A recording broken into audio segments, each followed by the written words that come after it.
Karena nanti ada orang-orang yang tidak sadar sesungguhnya doanya sudah dijawab, tapi dia tidak menyadari itu. Bahkan merasakan doanya kok nggak dijawab-jawab gitu. Padahal Allah sudah menjawabnya. Nah, seperti apa ukuran kita mengetahui bahwa doa kita telah terjawab, atau doa kita barangkali belum dijawab, atau tidak dijawab? Apa ukuran ketiga hal itu? Itu yang coba kita turunkan di pembahasan pagi ini. Mudah-mudahan dengan itu kita nanti akan lebih pandai bagaimana cara menyikapi doa dalam hidup, seperti apa doa dipanjatkan, kapan kita berdoa, dan kita tahu, oh ini hasil dari doa yang telah kita panjatkan.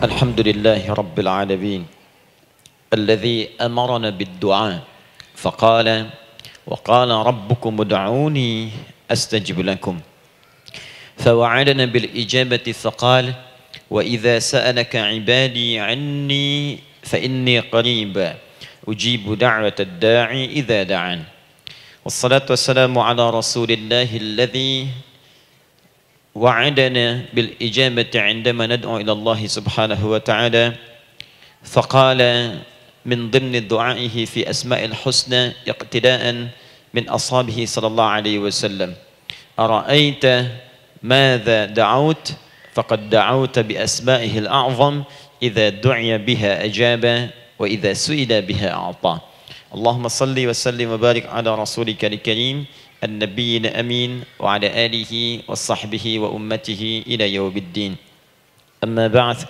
فيا عباد الله أوصي نفسي وإياكم بتقوى الله فقد فاز المتقون فلا تموتن إلا وأنتم مسلمون.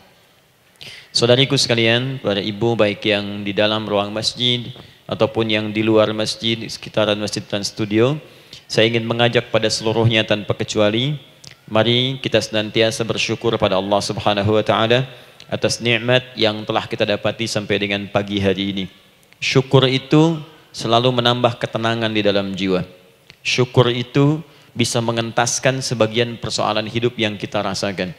Syukur itu bisa menambah kekuatan dari perasaan lemah yang kita rasakan.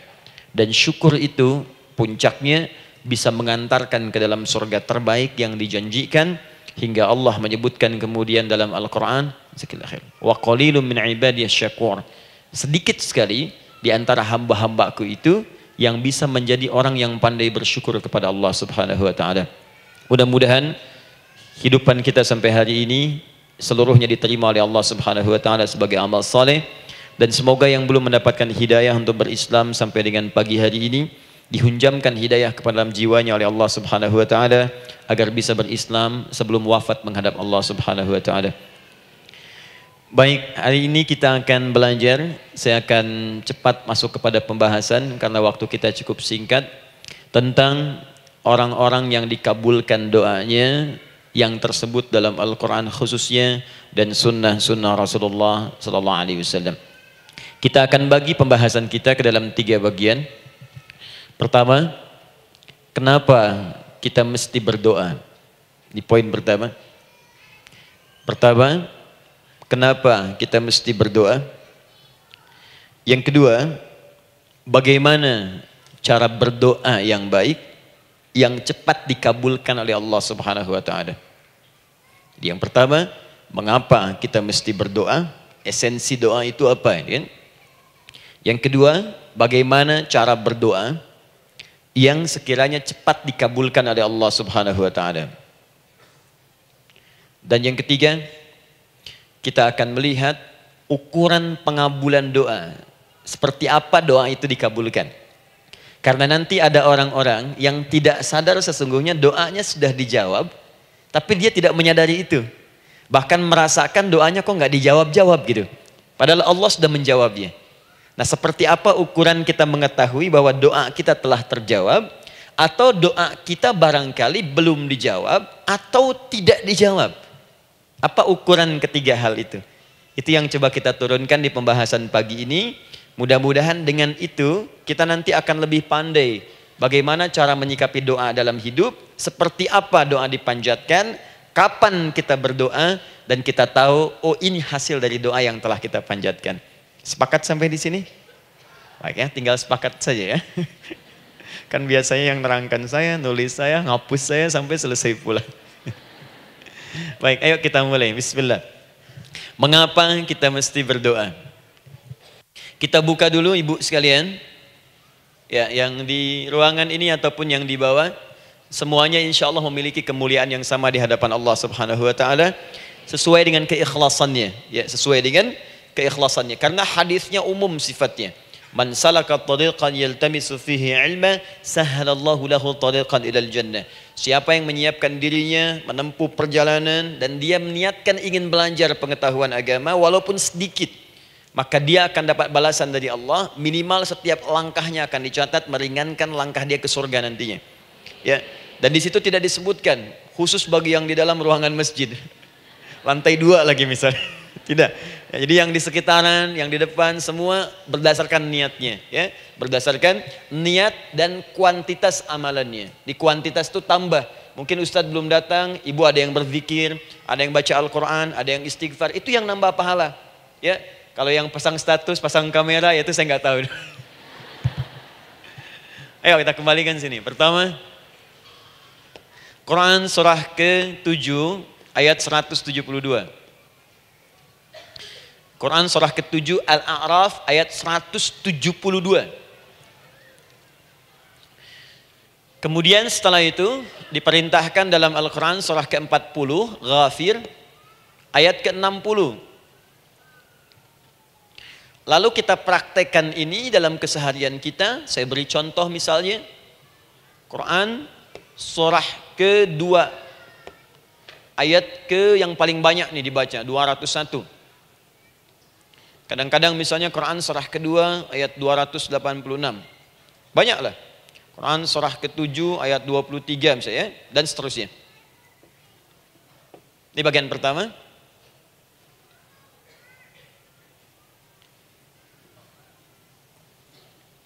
Bagian kedua, nanti kita akan belajar bagaimana cara berdoa yang baik yang dikabulkan. Kita ambil satu Quran kedua ayat 186. Kemudian yang kedua kita ambil contoh Quran surah ke-17 ayat 110. Kemudian yang ketiga kita ambil contoh yang paling dahsyat di Al-Quran surah ketiga ayat 38 sampai 39. Ada yang belum berdoa sudah dikabulkan. Masya Allah. Ini ada di Quran misalnya surah ketiga ayat 31. Nanti turunan amalannya misal di Quran surah 51 ayat 15 sampai dengan 18. Saya bulati yang 18-nya. Bagian ketiganya nanti kita uraikan di bagian akhirnya. Baik, kita bisa mulai insyaallah. Baik, kita bagian pertama, mari kita mulai. Saya ingin berkisah sejenak dengan menyampaikan Quran surah ke-7 Al-A'raf ayat 172. Allah berfirman, A'udzubillahi minasyaitonir rajim, wa idz akhadha rabbuka min bani adama min zuhurihim dzurriyyatahum wa ashhadahum ala anfusihim alastu bi rabbikum qalu bala syahidna. Ada ayatnya? Baik ya, di Quran surah ke-7 Al-A'raf ayat 172. Wa idz akhadha rabbuka min bani Adam. Kata Allah, dan ingatlah, pahamilah, pelajarilah, dalamilah. Teman-teman sekalian, ingat kalimat idz itu, idz dalam Al-Quran, termasuk dalam bahasa Arab, itu bukan sekedar mengingat. Idz itu bisa mengandung arti memahami dengan dalam. Menganalisis. Ya, memaknai itu idz. Jadi bukan sekedar mengingat. Bukankah ibu kalau mengingat sesuatu berusaha mendalaminya? Ya, kalau nggak percaya saya tanya begini. Coba ibu ingat kemarin jam 5 sore ada di mana? Bukankah sekarang sedang mendalami sesuatu? Sedang mencari memori jam 5 sore kemarin ada di mana? Setelah itu dihimpun jadi sesuatu lalu disampaikan dengan terstruktur, dengan rapi. Oh, kemarin saya ada di sini, di sini, di sini, mengerjakan ini. Itu idz dalam bahasa Arab. Kalau di Al-Quran ada kalimat idz. Itu berarti bukan sekedar kita diminta mengingat, tapi juga merenung, mendalami, memahami dengan dalam. Paham insya Allah? Baik, sekarang perhatikan. Nanti kalau ibu baca Al-Quran, maksud saya, ibu bisa menerjemahkan sendiri dan memahami dengan baik. Ya, misal kalimat idz pertama dalam Al-Quran, misal ditemukan di Quran surah kedua ayat 30. Wa idz qala rabbuka lil malaikati inni ja'ilun fil ardi khalifah. Idz akan ditemukan. Nah, sekarang ayat tentang korelasinya dengan doa, kita buka Quran surah ke-7 tadi ayat 172. Wa idz akhadha rabbuk, dan pahami ya kata Allah, renungkan ya, maknai dengan dalam ketika Allah menyampaikan, membuat komitmen dengan semua anak cucu Adam tanpa kecuali. Semuanya. Ingat kalau ditemukan kalimat Bani Adam. Bani Adam disebutkan 7 kali dalam Al-Quran. Ya. Berapa kali? 7 kali. Kalimat Bani Adam. Bani Adam. Ini menunjuk pada semua keturunan anak cucu Adam sampai selesai kehidupan. Ya, dari Nabi Adam alaihissalam, kemudian pasangannya Sayyidah Hawa alaihissalam, kemudian keduanya mulai berumah tangga, melahirkan keturunan. Diabadikan di Al-Quran surah keempat, ya, surah Ibu, ayat yang pertama. Ya ayyuhan nasu taqu rabbakumul ladzi khalaqakum min nafsin wahidah wa khalaqa minha zawjaha. Di situ kemudian ada Adam, zawjaha Hawa, ya. Wa batha minhuma rijalan katsiran wa nisaa. Dari situ turun keturunan laki-laki perempuan, laki-laki perempuan. Nanti menyebar, Bu, ya, menyebar. Ada yang ke Chicago, ada yang di Chicago, ada yang di Singaparna, ada yang di Singapura. Semua nyebar. Ya, di Sunda, dari Jawa sampai ke Sumatera, sampai Indonesia, sampai Nusantara, sampai Asia, Eropa, sedunia. Nanti penyebarannya disebutkan di Quran surah ke-49 ayat ke-13. Ya ayyuhan nasu inna khalaqnakum min dzakarin wa untha. Hai manusia, semua saya ciptakan ada 2 jenis. Kalau bukan laki-laki itu pasti perempuan. Jadi tidak ada yang ketiga. Ingat ya? Kalau bukan laki-laki siapa? Perempuan. Jadi tidak ada misalnya, maaf, laki-laki yang keperempuan-perempuanan, yang gerakannya melambai, ya, kata-katanya terlampau lembut misal, dan tidak ada pula perempuan yang perkasa, ya, terlampau kuat misalnya, melampaui batas-batas standarnya. Jikalau bukan laki-laki pasti perempuan. 2 saja. Jadi kalau misalnya masih ada yang bingung, tentukan dirinya, ya, dan lihat fitrahnya. Lihat fitrahnya. Baik, kemudian waja'alnakum syu'uban wa qabaila. Kami tempatkan kalian mungkin beda-beda tempat. Syu'ub, beda tempat. Ya, ada yang misalnya RT, RW, kecamatan, beda kampung, beda negara, sampai seluruh dunia. Wa qabail, satu tempat itu sukunya bisa beda. Coba Ibu lihat misalnya, ya, di daerah Sumatera saja ada berapa suku? Di Sunda paling banyak suku, gitu ya? Banyak sekali. Jadi bisa lain-lain, bisa beda-beda. Nah, lita'arafu, semua saling mengenal, silakan. Nah, ketika semua tadi ditempatkan di semua pelosok dunia, baik laki-laki, perempuan, dari anak keturunan Adam, itu semua anak keturunan Adamnya disebut dengan satu nama saja dalam Al-Quran, yaitu Bani Adam. Jadi kalau kita mau cari keturunan kita, sampai ke asal mula kita, dari kita sekarang, itu semua akan tersambung kepada Adam alaihissalam. Puncaknya akan ke sini. Ya. Dan tidak akan nyasar kemana-mana, Bu. Ya, ada sebagian manusia nasabnya tidak ingin ke Adam, inginnya bergeser, sehingga mengatakan manusia berasal dari monyet katanya. Ya. Ada yang berkata begitu. Ibu sampaikan saja kalau bapak dari monyet, silakan saja, jangan ngajak-ngajak saya, gitu ya. Nah, jadi semua manusia itu pasti akan kembali ke sini, ya, ke Adam alaihissalam. Karena itu saya pernah sampaikan termasuk di sini di hadapan ibu semua, masih ingat? Mukjizat pertama Rasulullah sallallahu alaihi wasallam saat lahir ke muka bumi. Ingat, Nabi itu sebelum dilantik menjadi Rasul dalam usia 40 tahun, turun surah Al-Alaq, itu diberikan oleh Allah keistimewaan tanda-tanda kenabian. Apa di antara tandanya? Allah perjelas nasab keturunannya sampai Nabi Adam, padahal lahirnya itu ayahnya sudah wafat. Di lahir beliau, ayahnya wafat, tapi nasabnya diperjelas sampai Nabi Adam. Sehingga jelas, orang tidak bisa menyoal. Ini orang nggak jelas nih, ya. Kan suka ada begitu Bu ya, tiba-tiba datang menerangkan sesuatu, siapa itu? Itu nggak jelas. Bahkan sekarang sering muncul statement, siapa sih Ustadz itu? Itu Ustadz nggak jelas. Ya. Nabi nggak bisa disoal, karena semuanya jelas. Nasabnya jelas, keturunannya jelas, kemuliaannya jelas, ilmunya jelas. Jadi kalau orang mau menyoal nggak punya peluang. Siapa kamu Muhammad? Saya jelas keturunannya. Muhammad SAW bin Abdullah, bin Abdul Muttalib, bin Hashim, bin Abdul Manaf, bin Qusay, bin Murrah, bin Kilab, bin Ka'ab, bin Ghalib, bin Fihir, bin Malik, bin Nadar, bin Kinana, bin Khuzaimah, bin Mudrika, bin Ilyas, bin Nizar, bin Mudar, bin Ma'ad, bin Adnan, bin Addi, bin Adri, bin Muqawwam, bin Nagur, bin Tarih, bin Ya'rub, bin Yasjub, bin Nabit, bin Ismail alaihissalam, bin Ibrahim alaihissalam, bin Azar atau bin Nakhur, bin Abir, bin Kinan, bin Arfakhshad, bin Sam, bin Nuh alaihissalam, bin Mikhlail, Matushala, bin Kinan, bin Anwas, bin bin Adam alaihissalam. Coba ulangi. Jelas. Jelas. Jadi orang nggak bisa nyoal, itu mukjizat ya. Keistimewaan pertama sebelum Allah kemudian angkat menjadi nabi dan rasul di usia 40 tahun. Jadi kalau ibu ditanya, kamu jelas nggak? Jelas. Apa binnya? Bin Bani Adam. Itu bocoran dari Al-Quran. Ya, kalau ditanya keturunan siapa kamu? Adam. Tahu dari mana? Allah yang nyampaikan langsung. Apa kata Allah? Bani Adam. Jelas ya? Baik. Jadi ini kembali kepada Adam alaihissalam. Nah, semua anak cucu Adam yang saya garis bawahi, sejak mulai terlahir itu sudah ada komitmen dari Allah dengan anak cucu Adam ini sebelum terlahir ke dunia. Sejak dalam kandungan.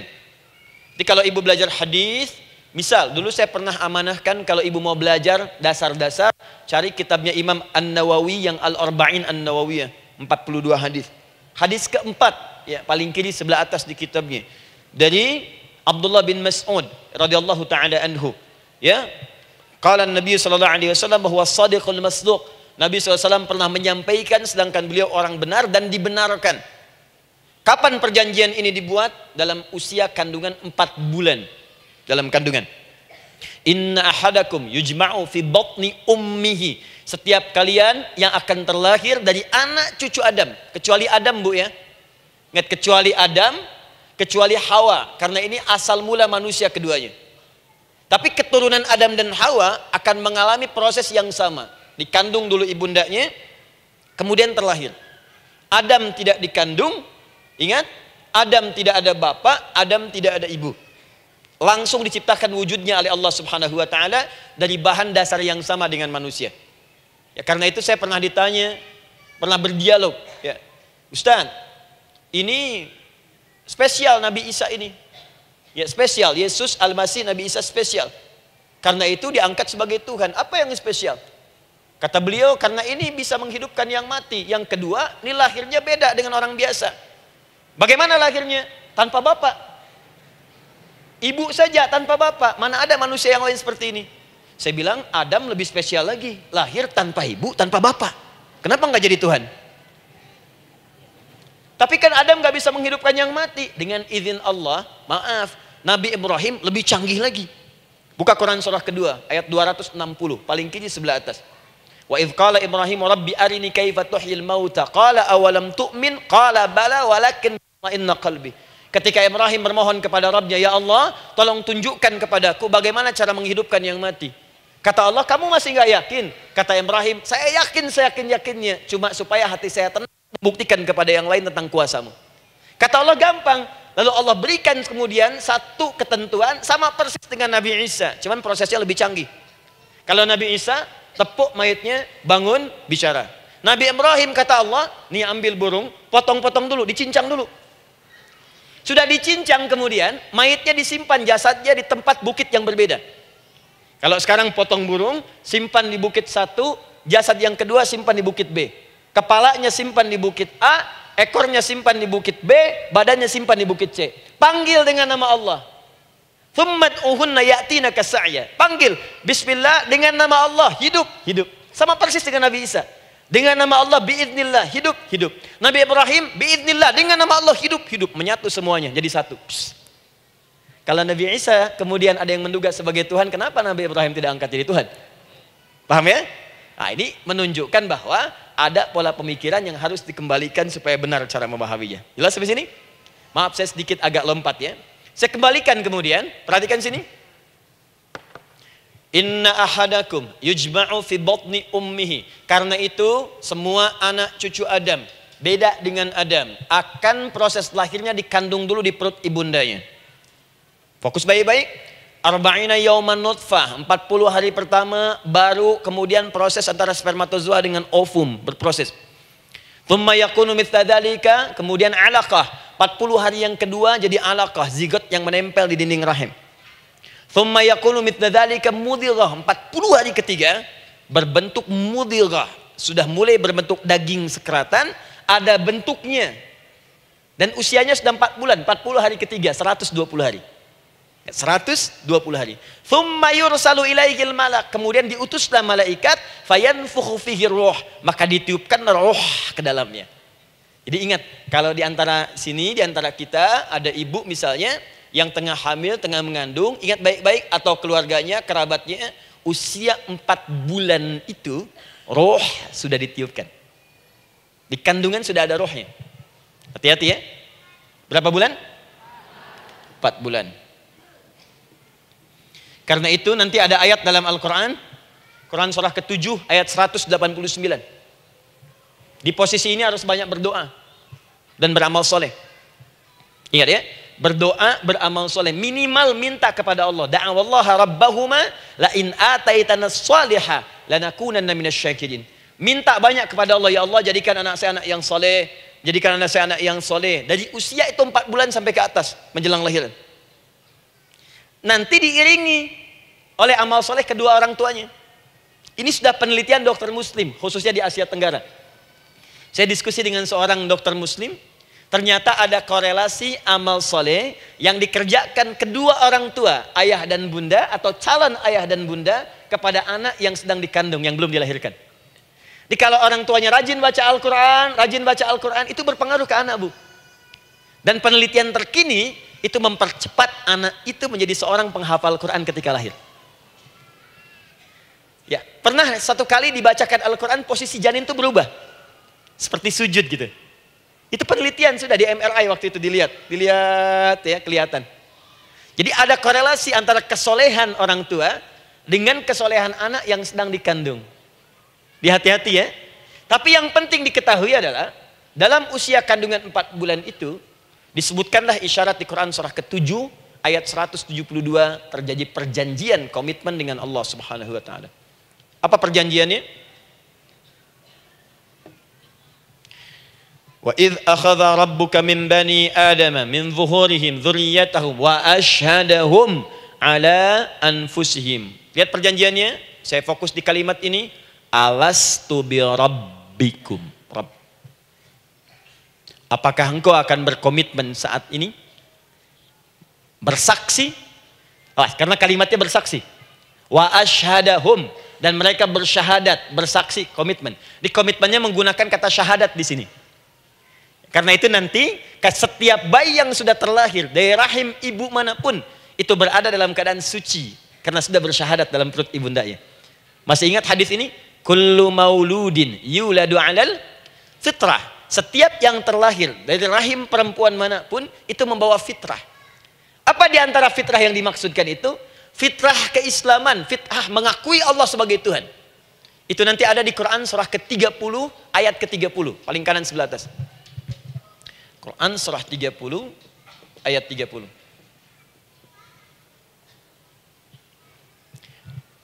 Fa'aqim wajhaka lid-dini hanifa. Hei setiap manusia, fa'aqim wajhaka, hadapkan, pasrahkan, arahkan dirimu sepenuhnya. Lid-dini, pada ketentuan ad-din, hanifa, dengan lurus. Di setiap manusia itu punya fitrah untuk beragama. Punya kecenderungan untuk mencari Tuhan. Silakan ibu cek, manusia manapun yang pernah hidup, itu pasti akan mencari Tuhan. Silakan. Karena itu Allah beri jalan, begini cara mencarinya. Fitratallahi allati fataran nasa 'alaiha, itulah fitrah manusia yang telah Allah berikan pada dirinya bahkan sebelum dia terlahir. Di antara fitrah manusia ada kecenderungan untuk mencari Tuhan. Ada kecenderungan untuk mendekat kepada Allah. Bahasa Qur'annya din, lid-dini hanifa. Apa itu din? Itulah Islam. Quran surah ke-3 ayat 19. Inna dina indallahil Islam. Karena itu silakan cek, semua orang itu pasti akan mencari Tuhan. Setiap manusia. Ada yang melihat kayaknya ada di hewan, kayaknya ada di pohon, kayaknya ada di alam, kayaknya ada di patung, kayaknya ada di... Mencari dia. Terus Allah beri jalan. Kalau kamu ingin mencari yang benar, din yang dimaksud Islam, diberikanlah tuntunan dalam Islam. Jelas sampai sini? Baik. Karena itulah kemudian, setiap bayi yang terlahir itu disebut oleh Nabi dia suci, dia bersih, karena telah membawa risalah Islam dalam dirinya. Hanya sayang nanti, fa'abawahu yuhawwidanihi, au yunassaranihi, au yumajjisanihi. Lingkungan nanti akan merubah dia keluar dari fitrahnya. Bisa dipengaruhi, tiba-tiba berubah misalnya keyakinan. Bisa karena kejadian tertentu, dia jauh dari Allah subhanahu wa ta'ala. Dia muslim, cuman karena kondisi tertentu, pekerjaan menjauhkan dia dari Allah, lupa sholat. Telenovela menjauhkan dia dari Al-Quran. WhatsApp, Facebook, media sosial melupakan dia dari ibadah. Coba ibu, kalau online setiap hari berapa kali dengan media sosial? Ganti status. Online dengan Allah berapa kali dalam sehari? Coba hitung. Online dengan Allah yang paling maksimal kan sholat fardu 5 kali. Kalau 1 kali 5 menit kali 5 cuma 25 menit. 25 menit online dengan Allah. Berapa menit online dengan media sosial yang tidak nyata? Dan cita-cita masuk surga.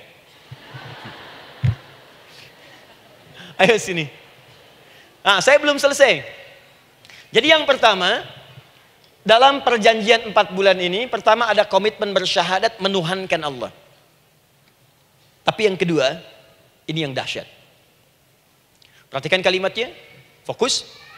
Saat Allah memperkenalkan dirinya dalam kandungan kita, usia 4 bulan itu, dengan nama apa Allah memperkenalkan dirinya? Coba lihat ayatnya. Alastu bi rabbikum, dengan nama Rabb, Rabb. Wa idh akhadha rabbuka, Rabb, min bani Adama dzurriyyatahum, awas, wa ashhadahum ala anfusihim. Alastu bi rabbikum, dengan nama Rabb. Rabb. Nah, ibu sekalian, kata Rabb ini itu berasal dari kata ar-rububiyah. Ar-rububiyah yang berarti sifat merawat, memberikan semua kebutuhan. Saya ulang ya.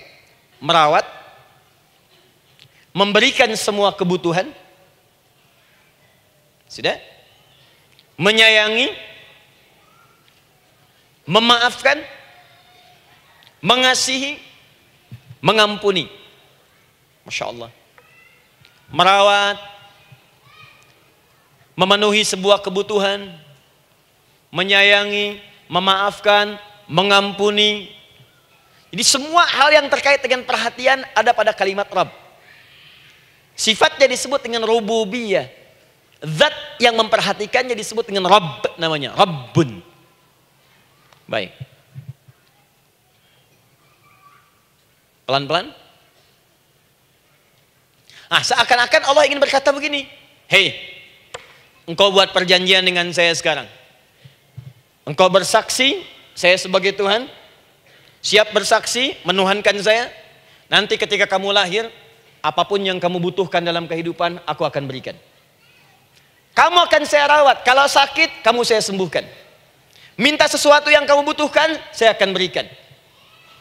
Kamu butuh sesuatu, saya akan hadir. Kamu salah minta maaf, saya maafkan. Kamu dosa minta ampun istighfar, saya ampuni. Kamu ingin sesuatu yang lebih baik, saya berikan. Pokoknya semua yang kamu inginkan selama engkau butuhkan dan itu baik, aku berikan. Kira-kira, maaf Bu ya, maaf sekali. Kalau ada yang nawarkan pada ibu, mau nggak ikut saya? Nanti sebuah kebutuhannya saya berikan. Kalau sakit saya berikan jaminan kesembuhannya. Kalau butuh sesuatu saya berikan. Kalau ingin ini itu selama butuh saya sampaikan. Kira-kira ibu nolak atau ikut? Baik. Ikutnya mikir dulu atau tidak? Tidak. Jangankan yang tinggi-tinggi Bu ya, suami aja nawarkan, "Mah, mau nggak ikut papa? Papa nanti kasih handphone S10. Sama gelang nggak Pak? Ikut ya. Dan tanpa pikir. Dalam bahasa Arab, sesuatu yang disetujui tanpa difikirkan lagi, itu disebut bala namanya. Bala, sekali saja. Sekali, ya, tidak 2 kali.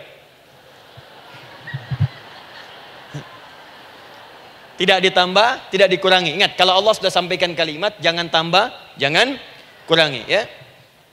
Bala, tidak ditambah nga, tidak disebutkan 2 kali. Bala. Ya. Bala itu artinya siap. Ya. Tanpa pikir. Karena memang nggak ada yang dipikirkan lagi. Apa yang mau dipikirkan? Semua kebutuhan dikasih. Semua keinginan dikabulkan sepanjang baik. Kalau sakit ada jaminan disembuhkan, dikasihi, disayangi, salah dimaafkan. Ya, kalau dosa diampuni, apalagi yang kurang, nggak ada aib, nggak ada yang kurang, sempurna semua. Kita katakan bala tanpa pikir. Karena itu, perhatikan, setiap kita kemudian, ibu sekalian, datang terlahir ke bumi, mengalami kehidupan, fitrah kita setiap mendapatkan kebutuhan, kita akan menyebut nama Allah Subhanahu wa taala dengan nama yang telah dijanjikan itu. Silakan ibu cek. Bukankah ibu ketika ada kesulitan memohon kepadanya? Ya Allah, tolong sembuhkan ya Allah. Ya Allah, lancarkan ya Allah. Ya Allah, sukseskan suami saya. Ya Allah, tenangkan kehidupan rumah tangga kami. Ya Allah, anugerahkan solusi. Ya Allah, sembuhkan ibu saya. Semua minta kan? Dan dahsyatnya, ketika ibu memohon kepada Allah itu, ibu gunakan kalimat yang telah disepakati ketika Allah sampaikan kepada kita. Rabb, Rabb, Rabb. Perhatikan, kalau ibu berdoa, doa apa paling favorit? Rabbana atina fid dunya hasanah, fil akhirati hasanah, wa qina. Doa apa itu? Sapu jagat. Bu bayangkan, Nabi aja nggak tahu tuh istilah itu sapu jagat. Ibu tahu? Wah, Masya Allah, Indonesia kreatif. Luar biasa. Ada doa sapu jagat, nggak ada doa sapu nggak ada jagatnya, ada doa jagat nggak ada sapunya. Wah, pokoknya luar biasa lah. Ya. Ya, lihat, bukankah kalimatnya dibuka dengan Rabb? Rabbana atina fid dunya sana. Rabbana zalamna anfusana wa illam taghfir lana wa tarhamna lanakunanna minal. La yukallifullahu nafsan illa laha ma kasabat wa 'alaiha mak. Perhatikan, Rabbana la innasina Rabbana Rabb. Ini ayatnya. Sapu jagat Quran surah 2 ayat 201. La yukallifullahu Quran surah 2 ayat 286. Rabbana zalamna Quran surah 7 ayat 23. Yang ingin saya sampaikan, setiap kita butuh sesuatu, kita menyebut namanya dengan kalimat Rabb. Kenapa kita katakan Rabb? Karena Allah sendiri menyebutkan dengan kalimat Rabb. Alastu bi rabbikum, saya nanti adalah Tuhan yang akan memperhatikan kalian, menyayangi kalian. Saya Tuhan yang akan merawat kalian, memberikan semua kebutuhan. Makanya ibu tuh kalau ada persoalan nagih seakan-akan ke Allah. Ya Allah, kan engkau yang berjanji kepada saya. Engkau yang berjanji, engkau yang menepati ya Allah, karena engkau Tuhan. Kalau manusia, dia berjanji, dia yang mengingkari. Dia awali, dia yang akhiri. Tapi engkau beda ya Allah. Kenapa? Engkau berjanji, engkau yang menepati. Quran surah ketiga ayat 9. Innallaha la yukhliful mi'ad. Engkau yang berjanji, engkau yang menepati.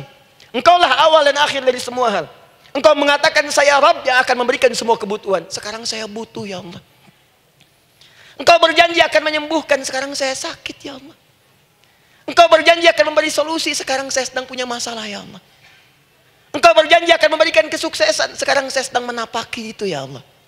Makanya ibu sebutkan kalimat Rabb, Rabb, Rabb, Rabb.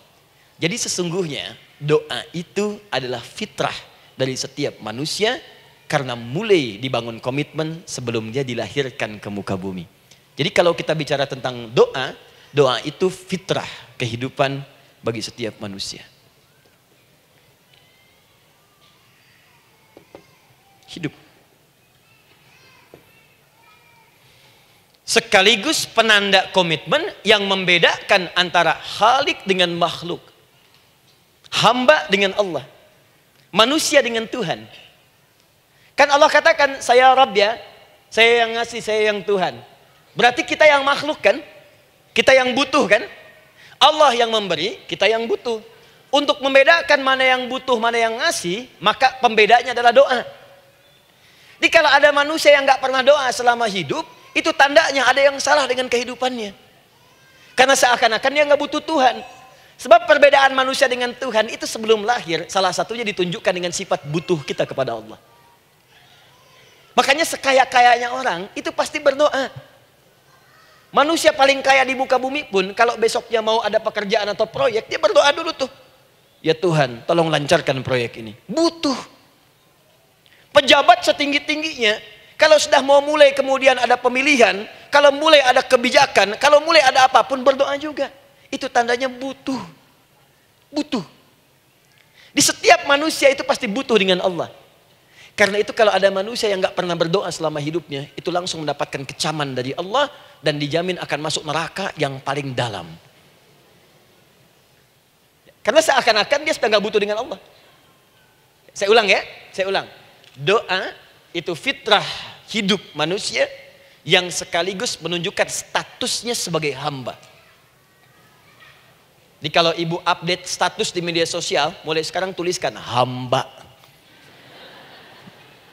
Hamba. Sudah. Mau sifatnya apapun tetap hamba. Ya, mau pejabat, mau orang kaya, mau cukup, mau macam-macam, mau ustadz, mau syekh, mau habib, tetap ujungnya hamba. Dan butuh penghambaan itu diwujudkan dalam bentuk doa.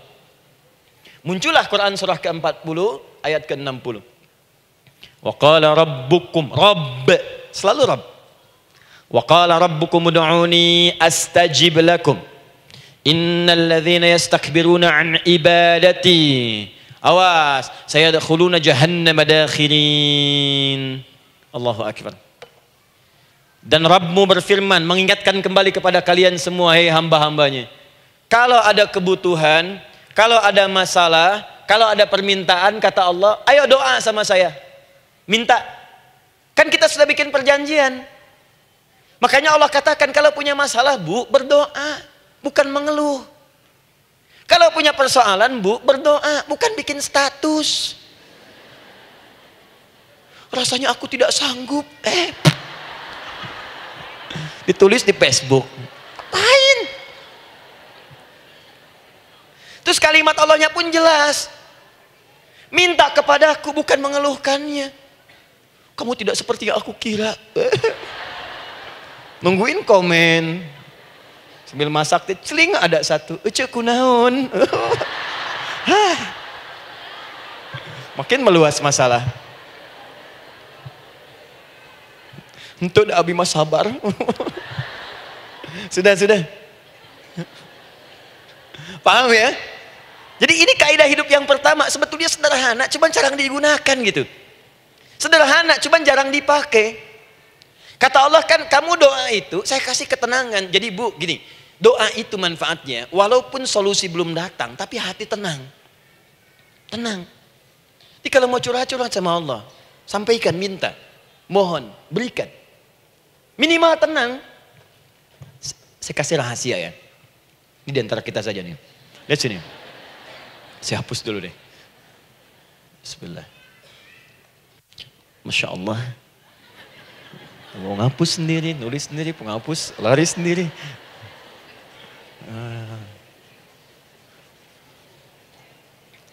Bismillah. Oh ini ada dua ya, sini. Baik, buka Quran surat 7 ayat 205. Quran surat 7 ayat 205. Doa itu disebut zikir di ayat itu. Jadi kalau ibu sedang berdoa, itu sedang berzikir.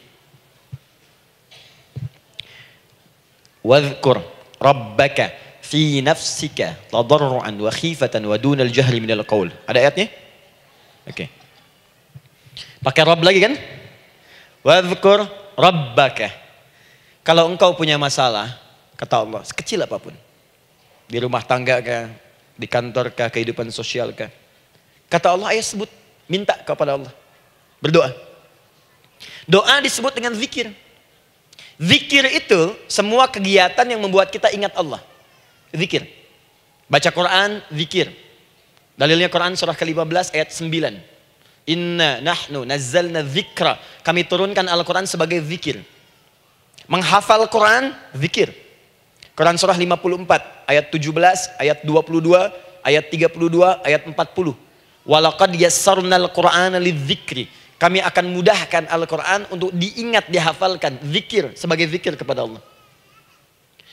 Ibu selepas sholat, baca subhanallah, alhamdulillah, Allahu Akbar, zikir. Quran surah keempat, ayat 103. فَإِذَا قَضَيْتُمُ الصَّلَاةَ فَاذْكُرُوا اللَّهَ. Maka jika anda telah tuntas mengerjakan sholat, segera berzikir kepada Allah. Sholat sendiri, zikir. Quran surah ke-20, ayat ke-14. Innani anallahu la ilaha illa ana fa'budni wa aqimis salata lidzikri.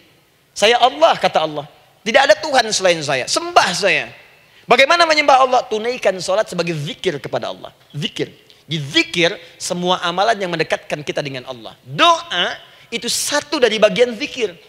Tapi tahukah ibu fungsi zikir yang paling utama itu apa? Quran surah 13 ayat ke-28. Ala bidzikrillahi tatmainnul qulub. Yakinkan pada dirimu, kalau zikirmu benar kepada Allah, maka dia akan berdampak kepada hati menjadi lebih tenang. Zikir itu, manfaat pertamanya, membuat hati tenang, Bu.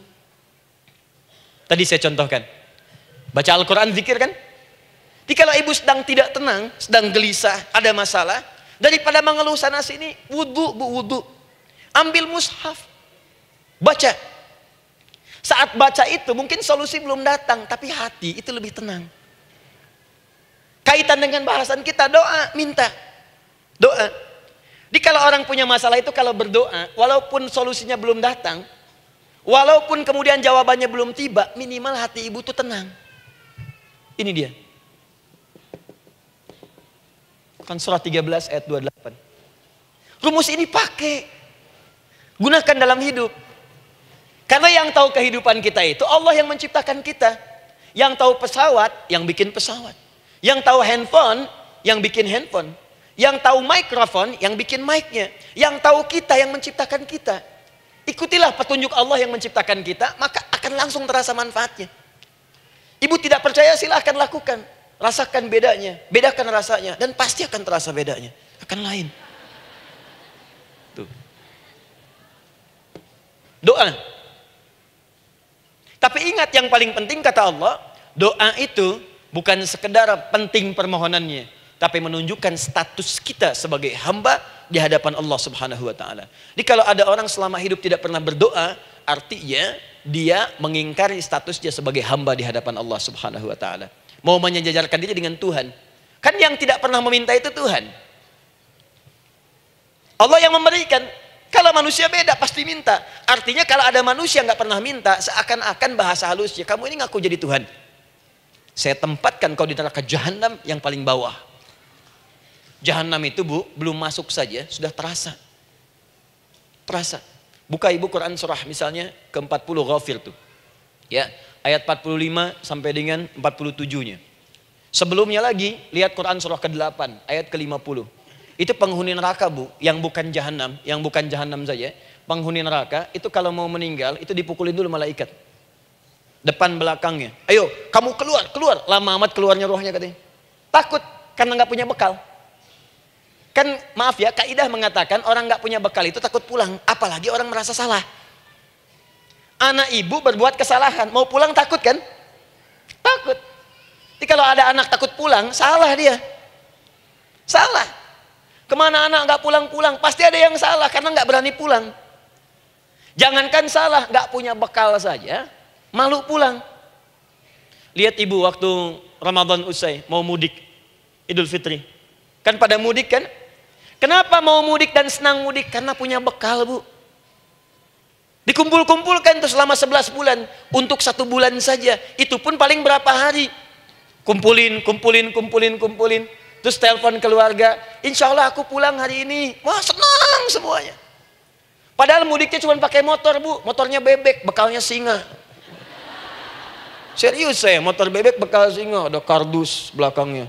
Tulisin, terus tambah pelepah pisang buat begini. Belakangnya ditulisin, aku pulang sayang. Jalan, mudik. Terus yang di rumah kan senang nerimanya. Kenapa? Karena ada yang pulang dan bawa bekal. Saya pernah tanya pada seseorang, kenapa Anda nggak mudik? Nggak ada bekal Ustaz, nggak ada bekal, malu pulang. Kebayang nggak saat pulang menghadap Allah nggak punya bekal? Malu pulang, apalagi punya banyak salah. Jadi nggak mau keluar rohnya. Malaikatnya geram, dipukulin sama malaikat. Pukul depannya, pukul depan. Kamu ini cepat keluar, cepat keluar, cepat keluar. Keluar, keluar, keluar, keluar, keluar. Malu pulang. Tapi kalau punya bekal enak. Dan yang nyambut langsung malaikat. Bahkan nanti ada satu amalan saat dikerjakan. Itu orang ini sudah masuk surga. Tapi semua malaikat di semua pintu surga yang 8 itu datang mengunjungi dia mengucapkan selamat. Itu ada di Quran surah 13 ayat 24. Salamun alaikum bima sabartum fa ni'ma uqbaddar. Selamat ya saat di dunia sabar mencari bekal. Dan ini bekal terbaik yang kamu dapatkan. Silahkan nikmati surga yang kamu rindukan itu. Ini nikmat-nikmatnya tempat yang pernah nanti kamu kunjungi. Dan tinggal abadi di situ. Yang nyambut malaikat. Bayangkan semua malaikat bu. Semua malaikat dari pintu surga datang nyambut dia. Wah Masya Allah, ada malaikat Jibril, Israfil, malaikat maut. Maaf ya, dicabut kemarin. Biasa, selamat, selamat, selamat, selamat, selamat. Dunia aja kalau ada yang nyambut senang kan? Rumah dicet, datang, sambut depan rumah, semua hidangan ada, oh Masya Allah. Bahkan yang tidak ada jadi ada. Luarnya kongguan, dalamnya rangginang gitu kan. Wah, muncul semua. Paham ya? Ah, jadi ini bagian pertama. Jadi kita katakan kenapa manusia mesti berdoa? Jawabannya karena manusia itu hamba. Dan doa itu adalah fitrah bagian dari kehidupan. Kenapa manusia mesti berdoa? Karena ada komitmen dari Allah. Setiap dia mendapatkan sebuah persoalan, maka Allah akan jawab dan berikan jawaban dari semua persoalannya. Jalan mendapatkan jawaban itu adalah doa. Kenapa manusia mesti berdoa? Karena dia butuh dengan Allah. Dan puncaknya, kenapa dia mesti berdoa? Karena Allah ingin membahagiakan kehidupan dunianya sebelum sampai keabadiannya di akhirat. Jadi ketika kita berdoa, sebetulnya kebaikan untuk kita karena Allah ingin kita bahagia. Ingin mudah hidupnya. Jadi kalau ada orang nggak berdoa, sesungguhnya dia sedang menyulitkan diri sendiri dalam kehidupan dunianya sampai ke akhiratnya. Jelas sampai di sini? Masya Allah. Alhamdulillah. Baik, kalau sudah paham, saya hapus ini, kita masuk bagian yang kedua. Hapus lagi. Sab Muslimah edisi ke-15. 15 kali datang sendiri, ngulangin sendiri, nulis sendiri, ngapus sendiri. Masya Allah. Tinggal lihat, catat, masuk surga. Masya Allah. Alhamdulillah. Baik. Baik. Sudah? Alhamdulillah. Saya ingin setiap pembahasan kita dipahami ya. Saya tidak menyukai kalau datang melihat tapi nggak paham gitu. Ya, dengar tapi nggak paham. Saya tidak ingin satupun keluar dari sini kecuali paham. Ya. Ibu paham? Paham Ustaz. Pada pamit ya, silahkan. Apa yang ibu pahami? Doa. Ya. Dah. Nah, sekarang masuk bagian kedua. Bismillah. Kalau sudah mengerti yang tadi, persoalannya adalah bagaimana cara kita memohon kepada Allah. Itu dia. Bagaimana cara kita meminta? Kata Allah, kamu kalau punya masalah minta. Ya Allah, caranya bagaimana? Karena sesuatu yang dikerjakan tanpa ilmu dan tidak tahu caranya, itu bisa keliru. Hidup itu menyembah Allah tidak cukup dengan iman, Bu. Mesti pakai ilmu. Iman saja sekalipun kuat tanpa ilmu, itu bisa salah.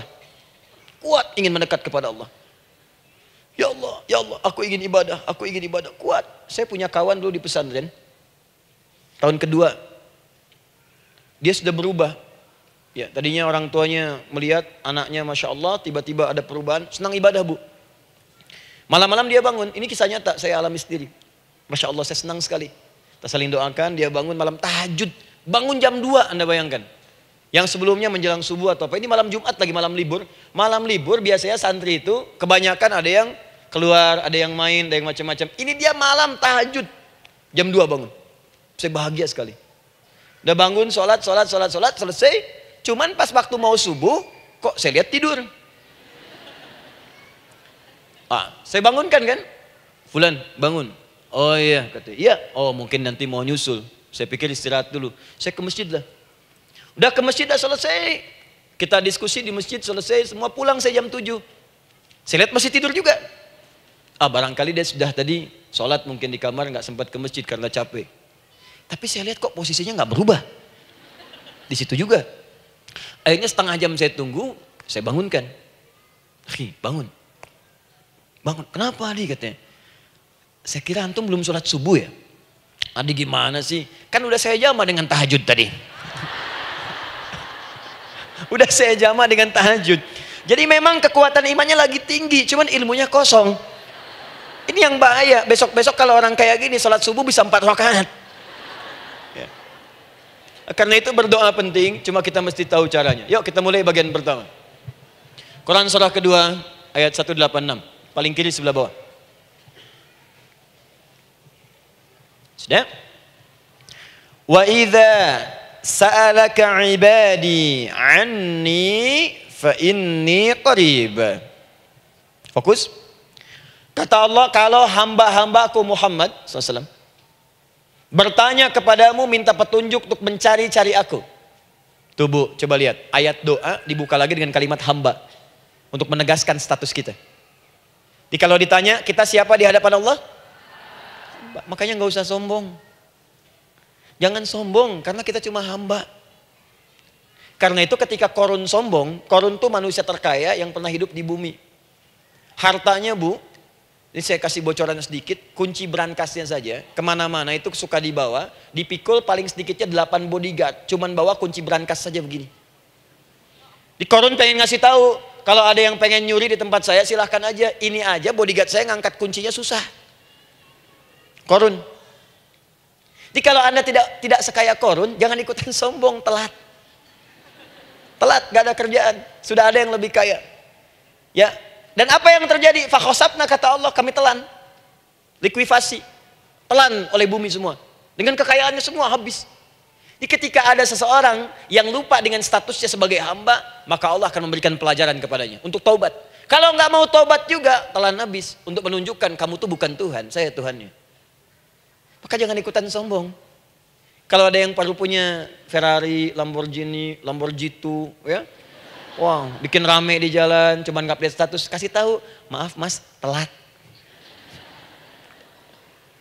Itu gambaran hidup. Dan ingat, setiap dibuka dengan kalimat permohonan, itu kalimatnya hamba. Hambaku, hambaku, hambaku. Termasuk mau minta tobat, hamba. Quran surah 39 ayat 53. Qul ya ibadiyalladzina asrafu ala anfusihim la taqnatu min rahmatillah. Katakan Muhammad pada hambaku yang merasa banyak dosa, pengen berdoa minta tobat. Kata Allah, hamba. Saya terima tobatnya, hamba. Ini ya.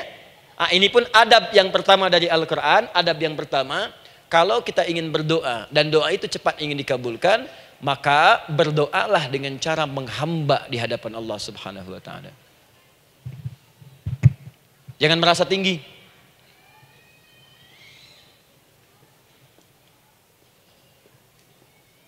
Saya turunkan caranya.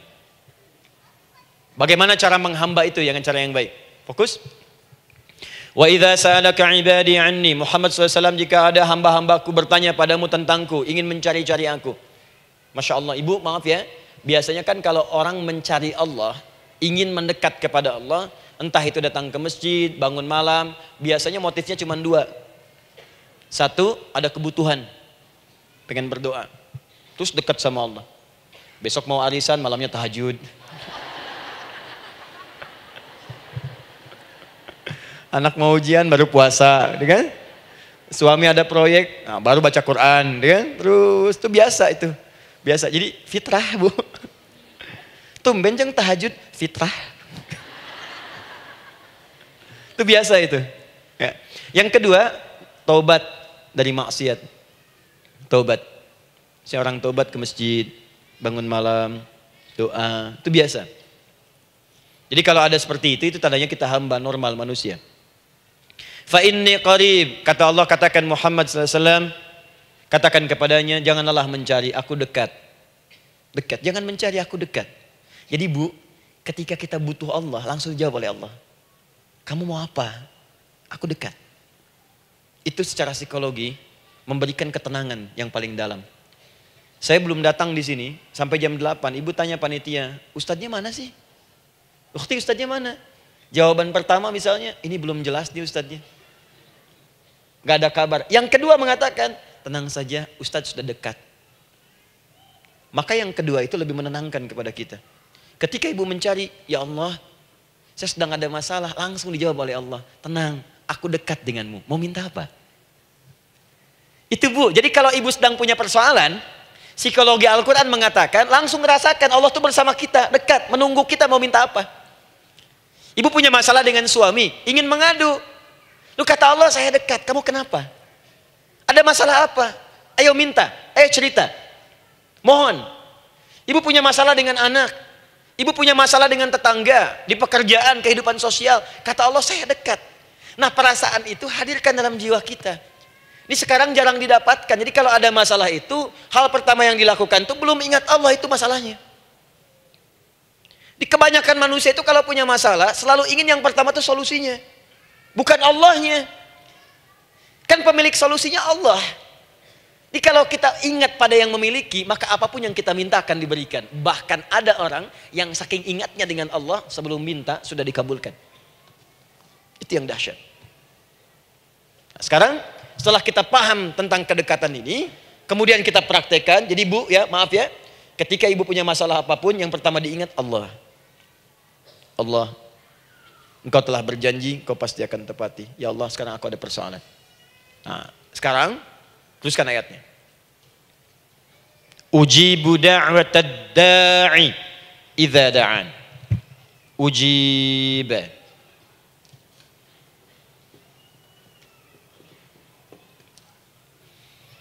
Ujibu da'watad da'i idza da'an. Aku pasti akan menjawab, mengabulkan setiap doa hambaku jika dia bermohon kepadaku. Saya ingin ajarkan sedikit di gramatikal bahasa Arab. Ujib itu disebut dengan fi'il mudhari namanya. Saya kasih rumus cepat Bu ya. Insya Allah kalau ibu fokus dengan rumus ini, ibu nanti bisa memahami Al-Quran dengan baik. Saya kasih satu kalimat, hafalkan baik-baik. Ini gampang kok. Anita. Ya, Anita. Sudah? Anita. Baik. Hamzah, nun, ya, ta. Satukan Anita. Kalau di dalam kalimat ibu baca Al-Quran, di depannya ada huruf hamzah ini,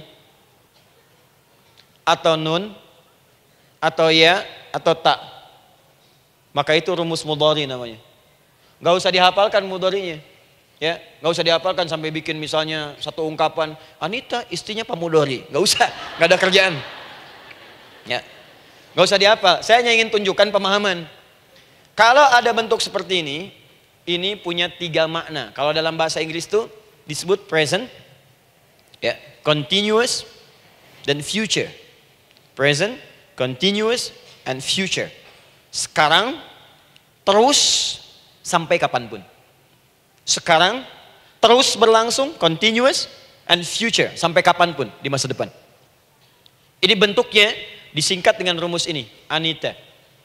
Di dalam konteks pengabulan doa, kata Allah, ketika saya akan kabulkan, kalau kamu punya masalah, kamu berdoa, saya akan kabulkan. Nah, kalimat Allah saya akan kabulkan ini, bentuknya menggunakan mudhari. Ada hamzah di depannya, ujib. Artinya apa? Kalau ibu sekarang berdoa, saya akan kabulkan, kata Allah.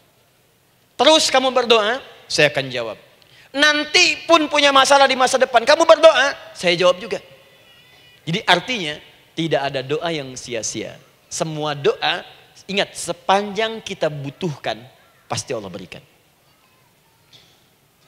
Doa itu sepanjang kita butuhkan, pasti akan dijawab.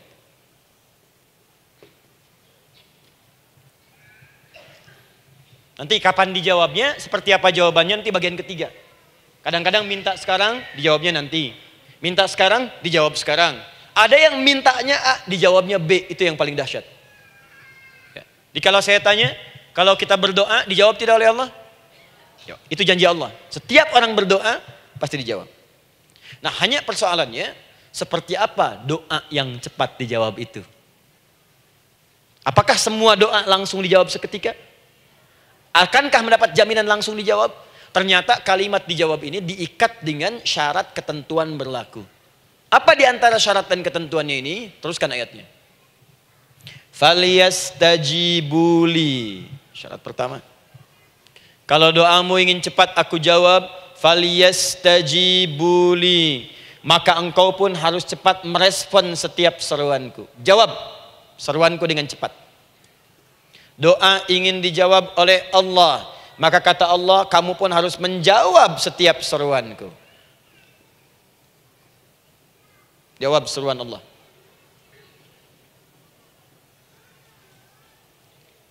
Ayo respon, adil. Maunya dapat gaji aja, kerja nggak mau. Ya? Apa ibu pikir duduk manis, santai di ruangan tengah, tiap bulan suami datang berikan uang belanja? Belum tentu. Kalau sikap tidak bagus, ya interaksi tidak mulia, maka belum tentu itu didapatkan. Maka syarat pertama kata Allah, kalau doamu ingin cepat aku jawab, maka setiap aku seru, cepatlah engkau kemudian kerjakan dan jawab itu. Jadi ternyata seruan Allah itu terkait berkelindan dengan pengabulan doa. Jadi ketika ibu diseru oleh Allah, diminta diperintahkan sesuatu oleh Allah, sebetulnya itu kunci untuk mendapatkan jawaban doa kita, Bu. Dipanggil kita, ayo cepat datang ke sini. Mau minta apa?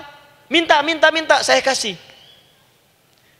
Apa di antara kunci doa itu, Ustaz? Yuk kita lihat. Adalah jawaban dari seruan Allah. Apa di antara seruan Allah itu? Saya beri contoh satu misalnya. Allah perintahkan kita untuk sholat. Bahkan diseru, diingatkan 5 kali dalam sehari. Sholat. Bukankah kita diseru, Bu? Dipanggil 5 kali sehari untuk sholat? Allahu Akbar, Allahu Akbar. Ya? Diingatkan kan? Ayo, ingat Allah, ingat Allah, ingat Allah, ingat Allah. Allah Maha Agung, Maha Besar semuanya. Dan seterusnya. Perhatikan baik-baik. Apa tujuan Allah menyuruh kita dalam sholat? Ternyata bukan ingin memberikan beban ruku dan sujud. Bukan sujudnya yang penting. Karena semua makhluk tidak sujud pun tidak akan menurunkan status Allah sebagai Tuhan. Allah tetap Allah, gak ada ruginya.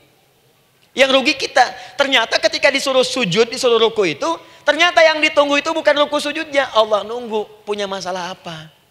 Mau minta apa? Karena itu dalam ilmu fikih, ibu buka semua kitab fikih. Salat itu secara bahasa disebut dengan doa. Nama lain dari doa adalah salat. As-salatu hiya doa. Salat adalah doa. Karena itu semua bacaan dalam salat doa semua. Coba lihat. Baru takbir Allahu Akbar, doa iftitah. Al-Fatihah doa, Bu, jangan dikira Al-Fatihah nggak ada doanya. Nih, nanti saya berikan cepat ya. Ini highlight dulu. Highlight dulu. Dalam sholat itu ada 4 keadaan.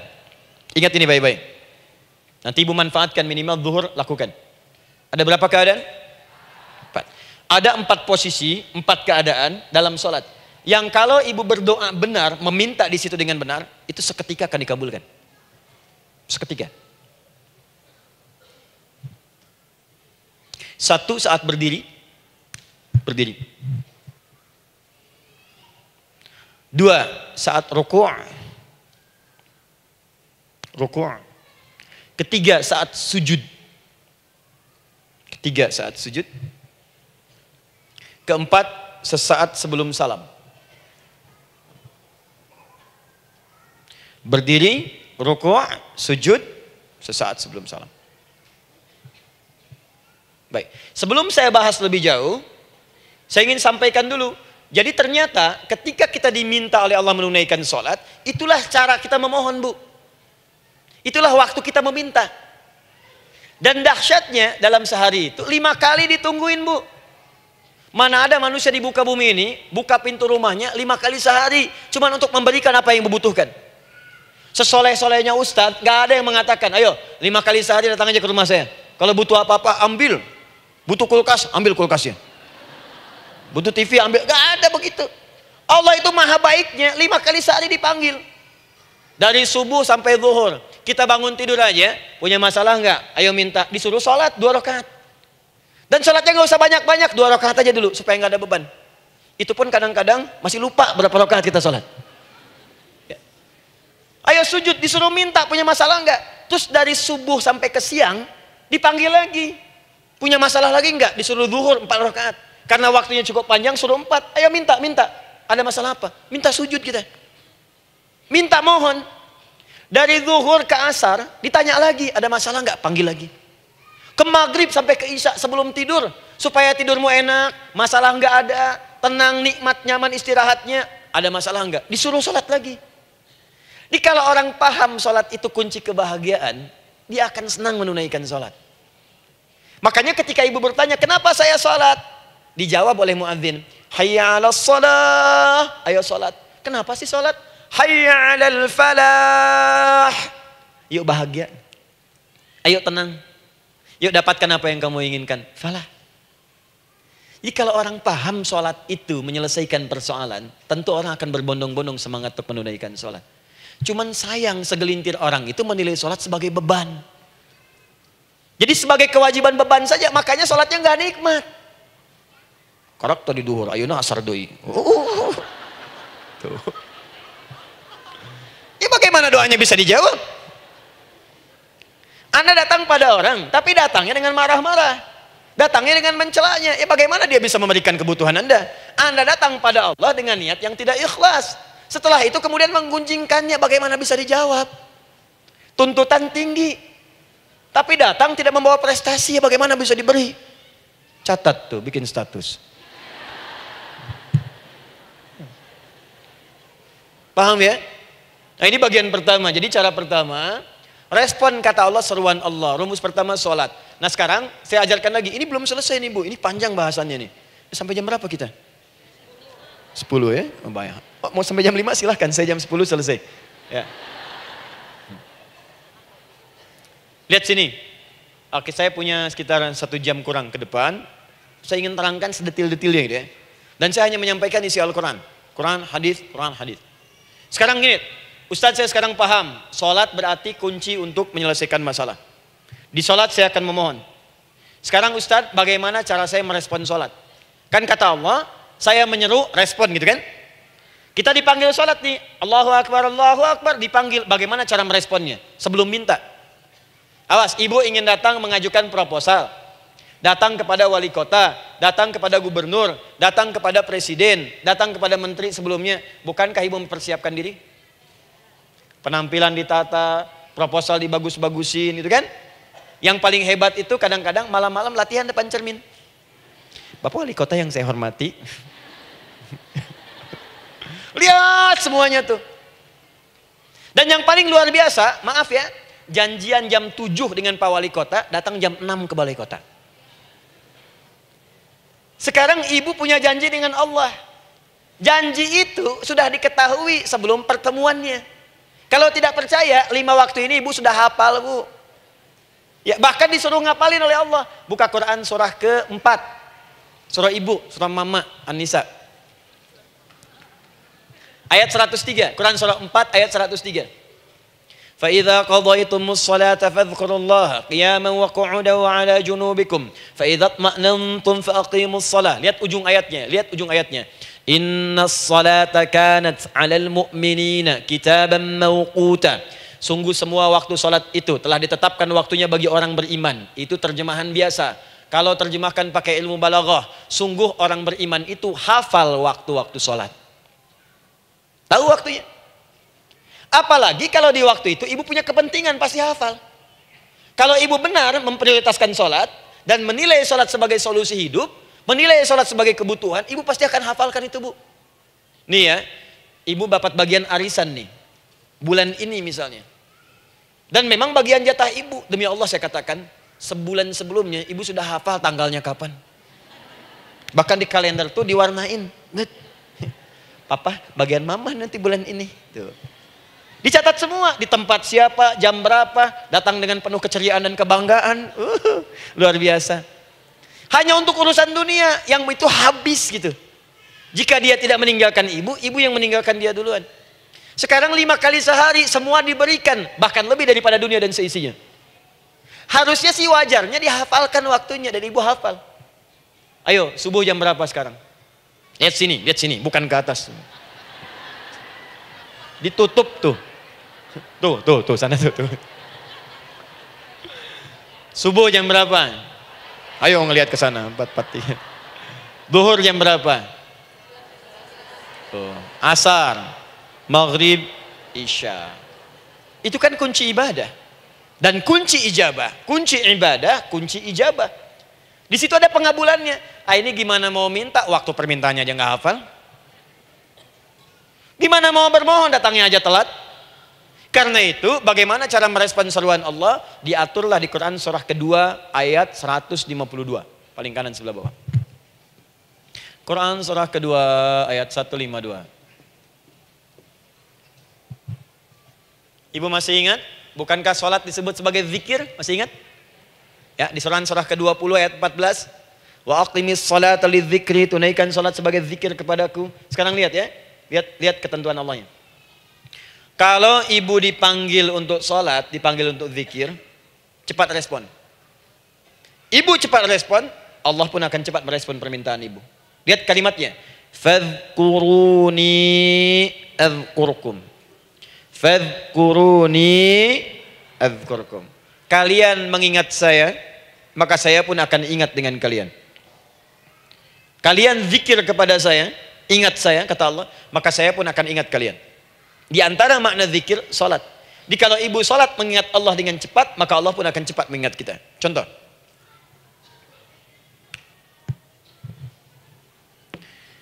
Saya ambil waktu subuh misalnya. Di Bandung 4:33. 4:43. Oh, lihat kesan lagi terjadi perbedaan pendapat. Ya. Ada yang 4:33, ada yang 4:34, ada yang 4:35 dan seterusnya. Yang ambil tengah-tengah lah, 4:35 misalnya.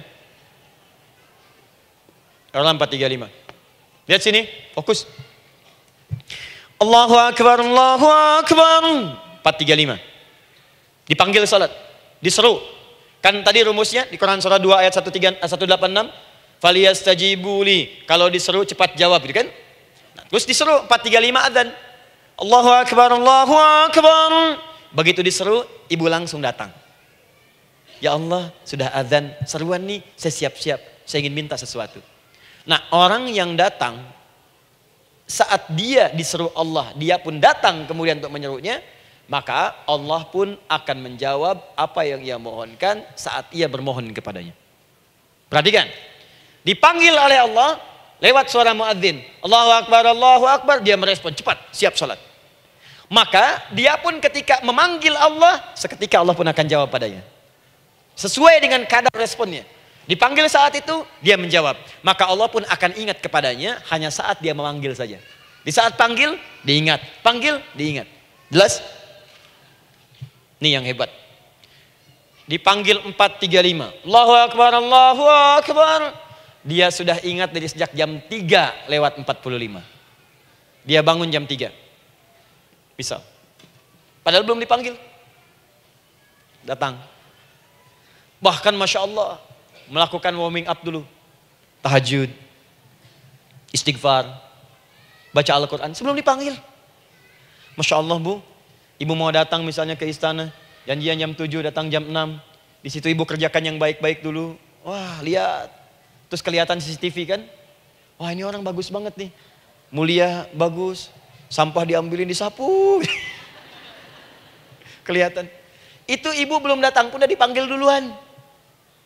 Ada orang yang belum dipanggil sudah datang menghadap Allah. Tahajud dia, zikir dulu, istighfar dulu. Ini orang, maaf ya, walaupun dia belum memanggil Allah, Allah sudah menyelesaikan semua persoalannya.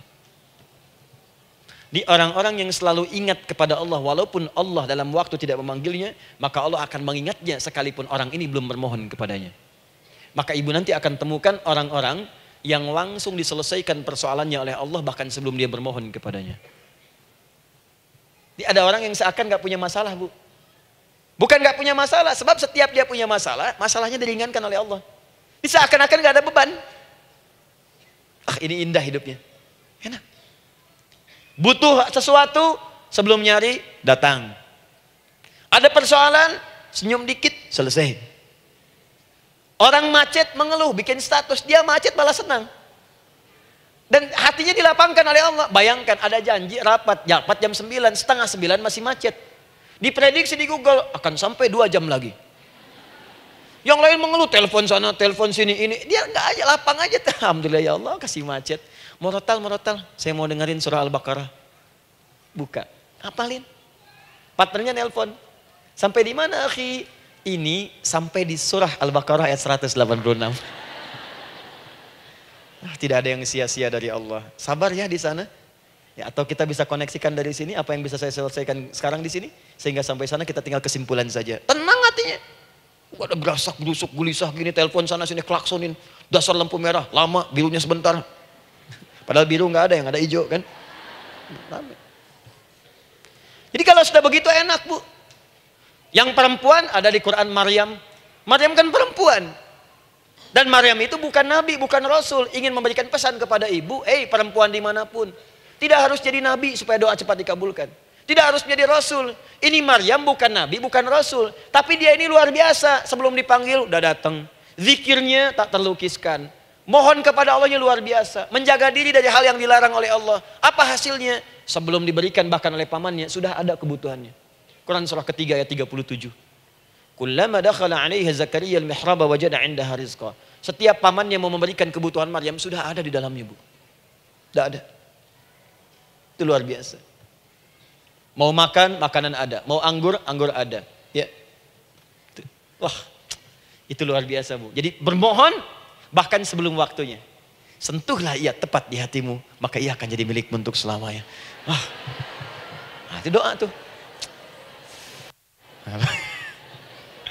Aduh, mana-mana.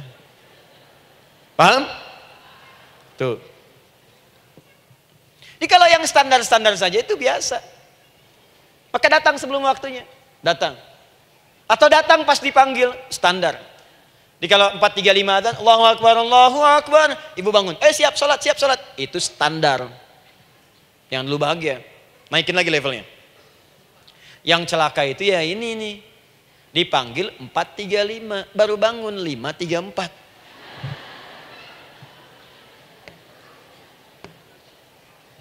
Sholat subuh belum, nuntutnya udah banyak. Ya Allah, kurang apa lagi aku bermohon kepadamu. Sudah aku meminta sekarang, sholat subuh aja belum. Jadi mana keadilannya? Jadi yang pertama, respon seruan Allah. Disitulah Allah pun akan cepat merespon apa yang kita kemudian butuhkan. Jadi yang pertama lewat sholat ya Bu ya. Ingat sholat. Dan sholat itu tadi dari 4 posisi saya ajarkan yang pertama saja satu. Supaya nggak terlampau panjang ya. Berdiri Bu. Saya ajarkan satu. Setiap ibu dalam keadaan berdiri dan membaca Al-Fatihah. Pada kalimat iyyaka na'budu wa iyyaka nasta'in. Ingat pada kalimat iyyaka na'budu wa iyyaka nasta'in. Maka sertakanlah di hati kita apa persoalan yang dirasakan untuk bermohon kepada Allah. Saya ajarkan cepat. Kalau ibu mau belajar lebih detail, ikuti kajian kami di fikih sholat. Sifat sholat Nabi SAW. Nanti saya terangkan semua dalilnya. Insya Allah sepanjang yang saya ketahui. Baik. Dasarnya ini. Dasarnya. Quran surah ketiga ayat 38 sampai 39. Dan dikuatkan nanti di hadis qudsi. Ibu kenal Nabi Zakaria? Ya kenal ya. Ya selamat lah Bu. Alhamdulillah. Episode ke-15 kenal Nabi Zakaria. Luar biasa. Alhamdulillah. Nabi Zakaria punya persoalan, sudah berumah tangga, belum ada keturunan, fisiknya sudah letih, rambutnya sudah memutih, dan mohon maaf istrinya divonis menopause dan mandul. Secara medis klinis. Apa yang beliau kerjakan? Sholat. Dalam sholatnya bermohon kepada Allah. Perhatikan permohonannya. Qala rabbi habli min ladunka dzurriyyatan thayyibah. Ya hunalika da'a Zakaria rabbah. Qala rabbi habli min ladunka dzurriyyatan thayyibah. Innaka sami'ud du'a. Ya Allah, aku bermohon kepadamu, anugerahkan aku keturunan. Semua mengatakan aku gak mungkin punya keturunan. Hanya engkau yang tidak punya batas dalam pemberian. Engkau pasti mendengar doa saya. Kalau pada yang maha mendengar tidak mengabulkan juga, lantas kepada siapa lagi aku mesti memohon? Doa ini dipanjatkan oleh beliau dalam keadaan sholat. Sedang berdiri dalam sholatnya. Jadi ibu maaf ya, tolong jangan salah berpikir. Semua nabi dan rasul, orang soleh sebelumnya itu sholat. Cuma kita lebih sempurna gerakan dan jumlahnya. Sempurna. Orang dulu sholat. Nabi Musa sholat. Quran surah 20 ayat 14. Nabi Isa sholat. Quran surah 19 ayat 31 sampai 33. Nabi Ismail sholat. Quran surah 19 ayat ke-55. Semua sholat. Sholat. Nabi Zakaria saat punya masalah sholat. Dalam berdirinya minta dalam sholatnya. Dari mana Ustadz taunya beliau minta dalam berdiri dalam sholat? Ayat 39-nya baca. Quran surah ketiga ayat 39.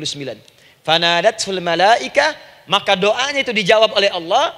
Datang malaikat menyampaikan jawaban. Wa huwa qaimun yusalli fil mihrab. Sedangkan beliau masih berdiri dalam sholatnya di mihrab. Masih berdiri dalam sholat. Sholat.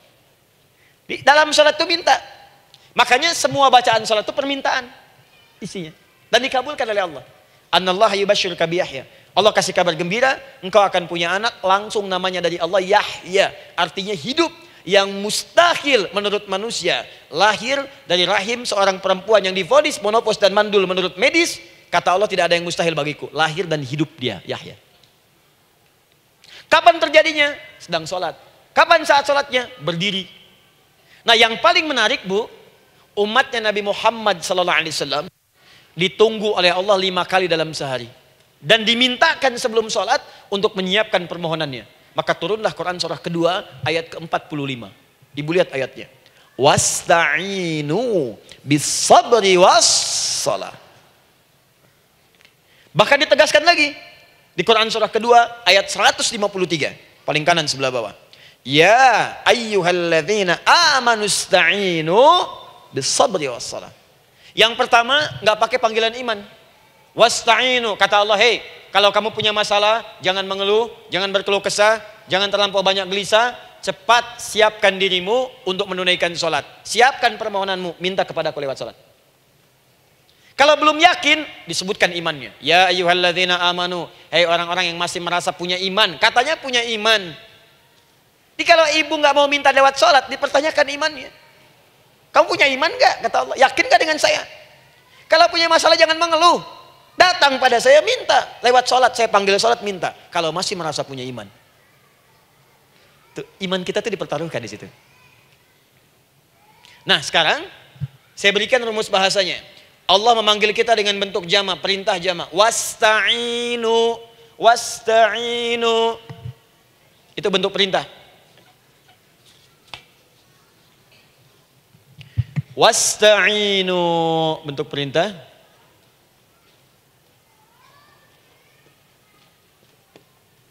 Wasta'inu. Dan jika kalian, perhatikan cara menerjemahkannya, dan jika kalian punya persoalan dalam hidup, punya kebutuhan, maka bergegaslah siapkan dirimu untuk minta kepadaku solusi. Wasta'inu, dan mintalah oleh kalian pertolongan, solusi. Bisabri wassalah. Pertama sabar dulu. Sebelum sholat, sabar dulu dengan itu. Tahan dulu. Terima dulu. Jangan mengeluh, terima dulu. Nanti dalam sholat minta solusi. Itu maksudnya. Punya masalah sekarang, jam 9 lewat. Sabar, tahan dulu. Koreksi diri, istighfar. Nanti zuhur minta. Atau duha sekarang sholat. Datang ke masjid, sholat duha minta. Tahiyatul masjid minta sekarang. Sabar. Ini sabar, terima dulu. Jangan mengeluh, sabar. Ingat, terima, sabar. Karena Allah mustahil memberikan ujian masalah kalau kita tidak sanggup menerimanya. La yukallifullahu nafsan illa. Saya sering katakan bu ya, maaf kalau kalimat ini mungkin kurang berkenan, tapi kalimat ini nyata. Kalau ibu sekarang punya masalah seberat apapun, itu artinya hanya ibu yang sanggup untuk menerimanya. Saya tidak. Betul, karena itu persoalan itu dititipkan kepada ibu, bukan kepada seorang bernama Adi Hidayat. Ibu yang dipercaya. Ya ibu dipercaya oleh Allah. Kenapa ibu tidak yakin dengan itu? Karena cuma ibu yang bisa mengatasi. Ibu yang mampu, saya tidak. Karena itu dititipkan pada ibu. Kaidahnya la yukallifullahu nafsan illa wus'aha. Allah nggak akan berikan beban ujian masalah kalau dia nggak mampu. Artinya kalau saya nggak mampu, saya nggak dikasih. Ibu mampu, ibu diberi. Jangan mengeluh. Kenapa mesti saya ya Allah? Kamu mampu. Ya Allah, why me? Why not? Kamu yang bisa. Nah sekarang, wassalah setelah terima itu, tapi juga jangan terlampau kepedean. Memang cuma saya yang mampu ya bikin status. Kemudian sholat, kita akan katakan, ya Allah, Engkau perintahkan saya untuk minta tolong. Sekarang saya akan minta kepadamu. Lalu kita katakan, maaf ya Allah, saya sekarang punya masalah. Saya ingin bermohon kepadamu. Saya ingin minta kepadamu ya Allah. Saya mohon ya Allah. Maaf Bu ya, maaf ya, sebentar. Ibu kalau punya masalah sedikit atau banyak? Banyak. Yang punya masalah ibu saja atau anak juga punya masalah? Kadang-kadang, bukankah anak yang punya masalah ibu yang minta? Bukankah suami yang punya persoalan ibu yang bermohon? Kan? Karena itu, kalau kita ingin memohon kepada Allah dengan persoalan yang kompleks mewakili yang banyak, maka pertama kalimatnya diawali dengan huruf na. Berarti kami, kita, semua. Jelas ya? Nah, ibu ingin robah kalimatnya minta tolong. Kata Allah, minta kepadaku pertolongan. Wasta'inu. Ibu ingin robah menjadi bentuk permintaan. Rubah kalimatnya menjadi nasta'in. Nasta'in. Nasta'in.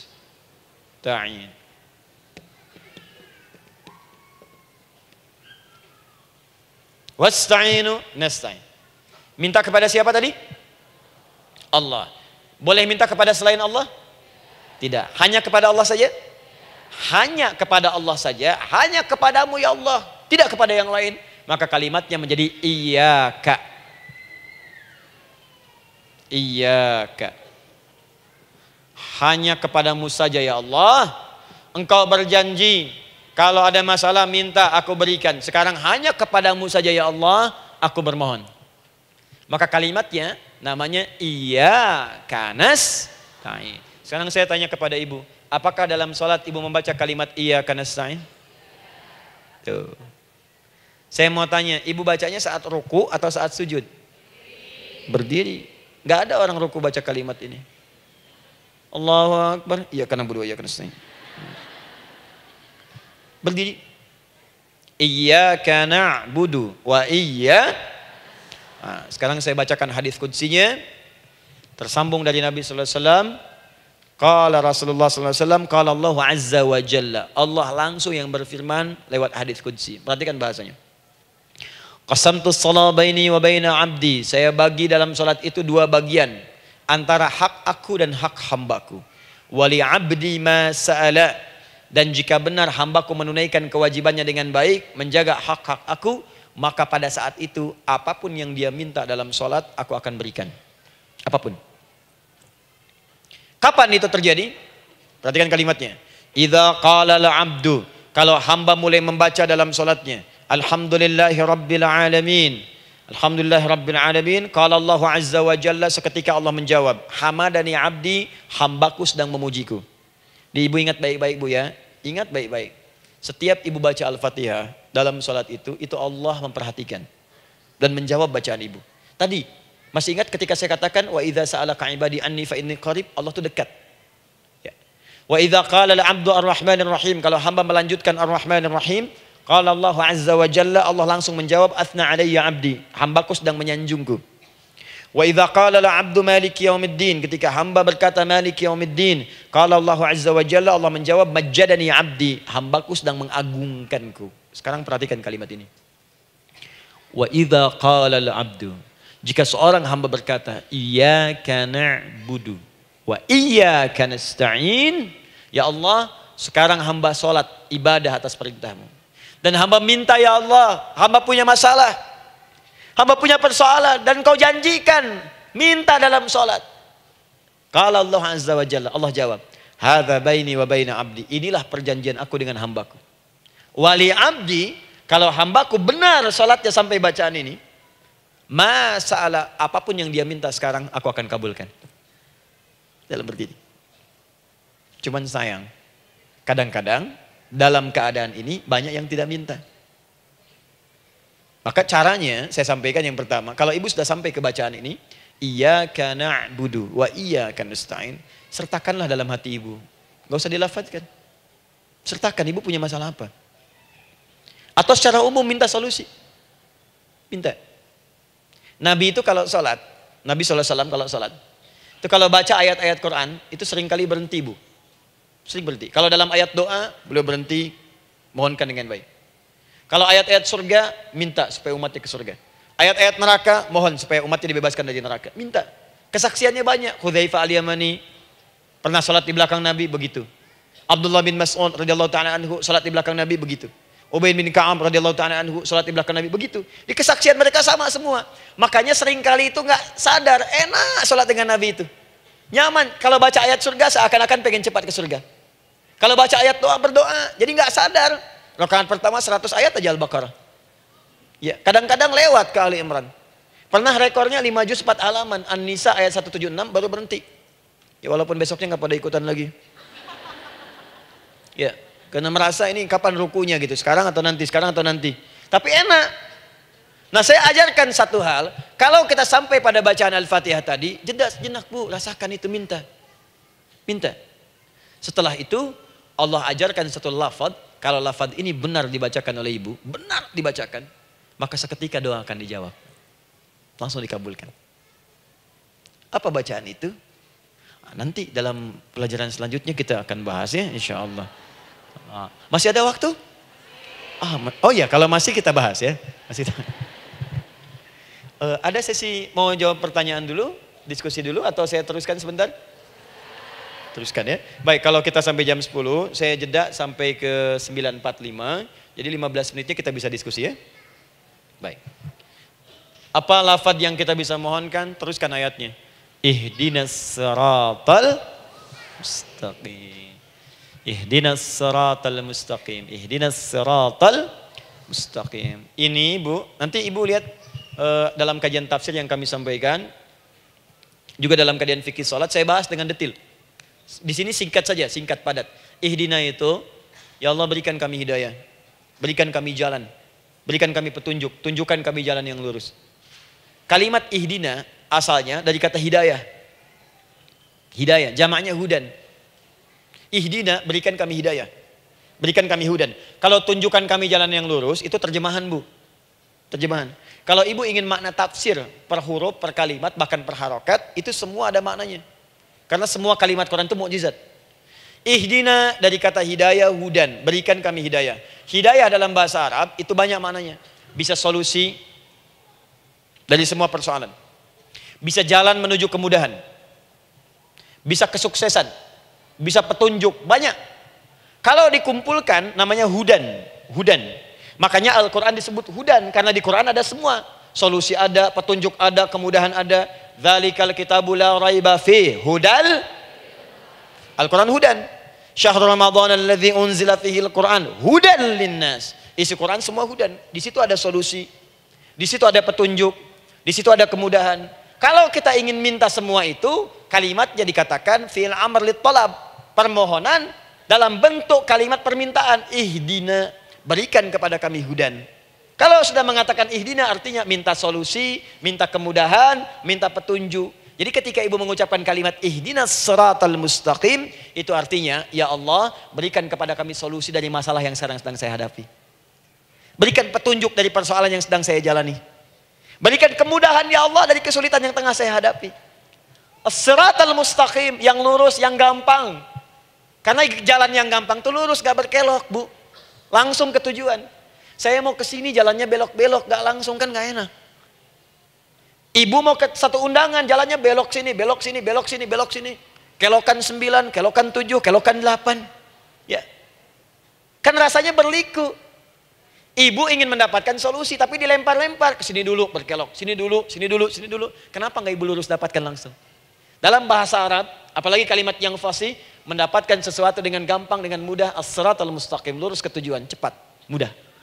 Apalagi ke surga nanti, tunjukkan kami jalan yang lurus, yang benar, hak dari Allah dan mudah didapatkan. Itu maksudnya. Ini bukan sekedar tunjukkan jalan yang lurus, solusi yang mudah, yang gampang, yang cepat. Paham di sini ya? Seperti orang-orang dulu mendapatkannya. Siratal ladzina an'amta 'alaihim. Seperti orang dulu mendapatkan semua kenikmatan ketika mereka bermohon kepadamu ya Allah. Siapa mereka? Ada 4 golongan disebutkan di Quran surah keempat ayat 69. Ada para nabi, orang-orang jujur siddiqin, para syuhada dan orang-orang soleh.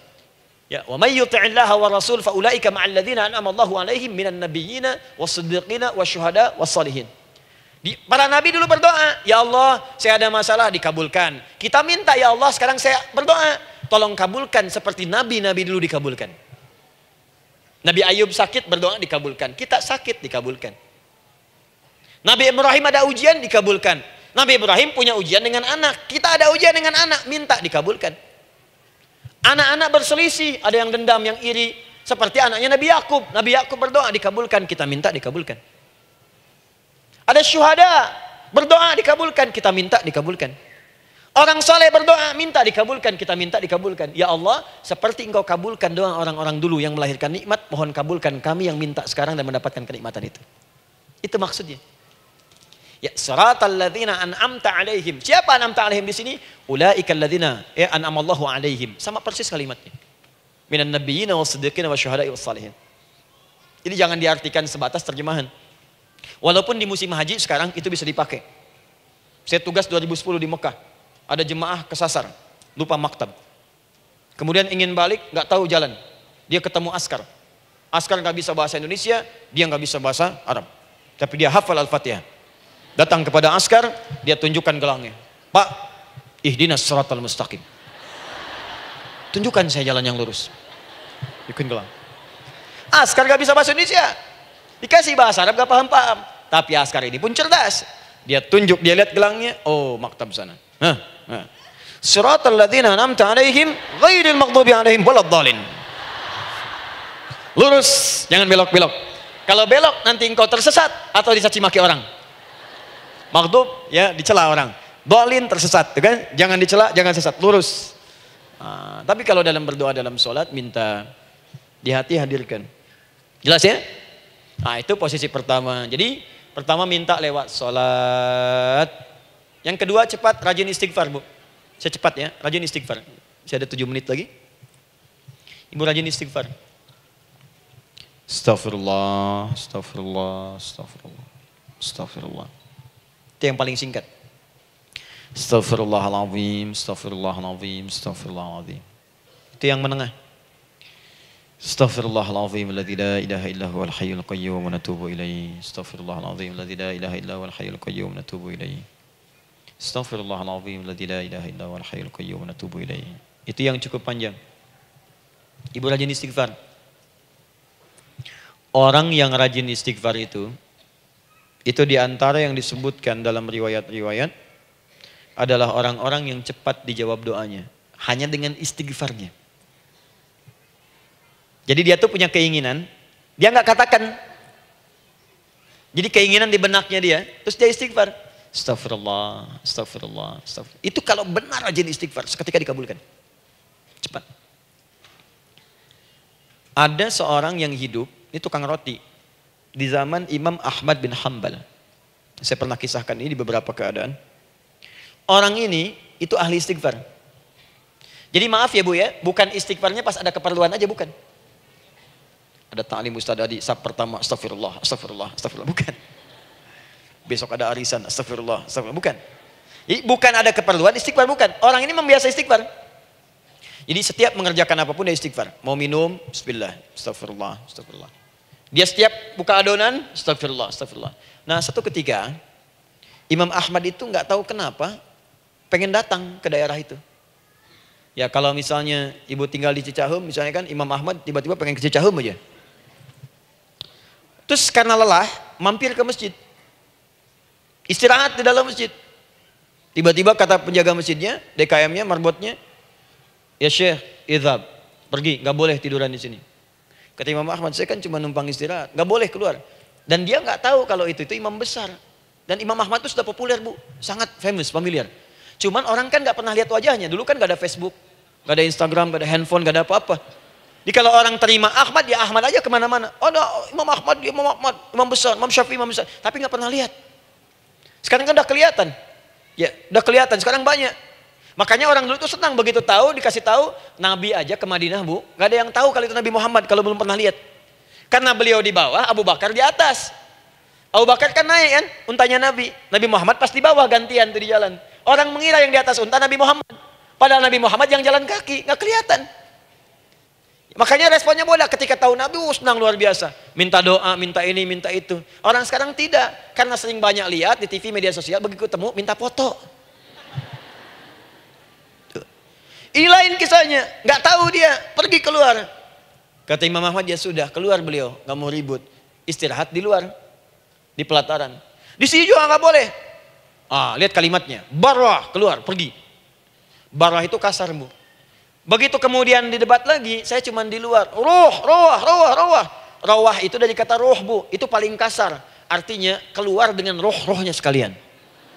Rohnya pun jangan di sini. Ya. Jadi kalau ibu nanti di Masjidil Haram misalnya kan, ada kalimat itu artinya kesel, Bu, askarnya. Ya. Keluar. Misalnya idza bi anti. Enggak mau, saya mau di sini. Ya. Barwa, pergi. Sampai ke rawah dengan roh-rohnya. Itu artinya ibu disuruh pergi.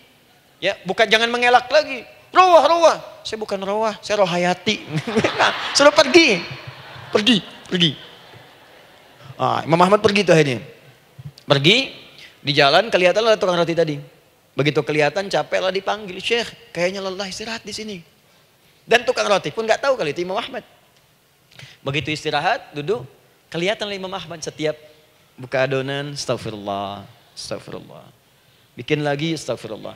Imam Ahmad tahu faidah itu. Tapi ingin menguji si tukang roti ini, ditanya. Ya akhi, kamu ini kenapa setiap Anda menanam adonan itu, tepung itu, Anda mengucapkan istighfar? Astagfirullah. Perhatikan jawabannya. Wallahi demi Allah, tidak pernah saya beristighfar dalam setiap aktivitas saya, kecuali Allah selalu mengabulkan doa yang saya mohonkan. Di setiap minta, astagfirullah, itu dikabulkan.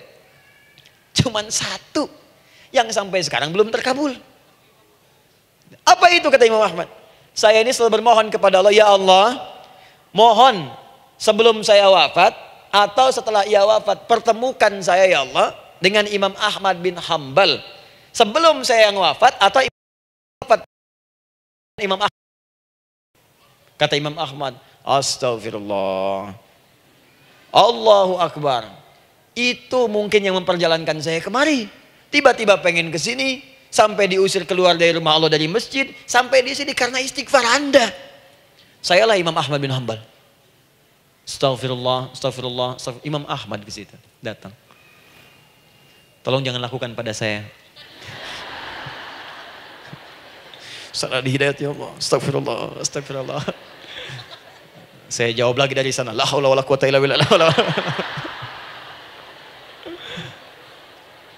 Ini istighfar. Nah, kapan istighfar yang baik? Istighfar yang baik dilakukan setelah tahajud sebelum fajar. Saya ulang ya. Setelah tahajud sebelum fajar. Dalilnya Quran surah ke-51 ayat 18. Baca dari ayat 15 sampai 18-nya. Jadi ibu kalau mau seperti itu, rajin tahajud dulu, Bu. Tahajud. Setelah itu biasakan istighfar. Itu latihan dulu, itu baru latihan. Ingat ya, istighfar menjelang fajar di waktu sahar, itu baru latihan. Astagfirullah. Nanti kalau sudah banyak latihan, ibu akan refleks. Mau duduk masuk mobil, astagfirullah. Duduk mau makan, astagfirullah. Ya, kadang-kadang ibu mau ambil handphone, astagfirullah. Itu refleks di lisan kita keluar. Ahli istighfar itu nggak direncanakan keluar di lisannya. Astagfirullah.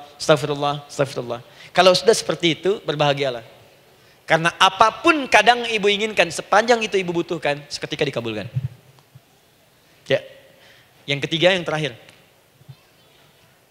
Sudah 9:45, boleh sedikit? Ya, yang terakhir ya, terakhir. Jangan khawatir, setelah ini selesai.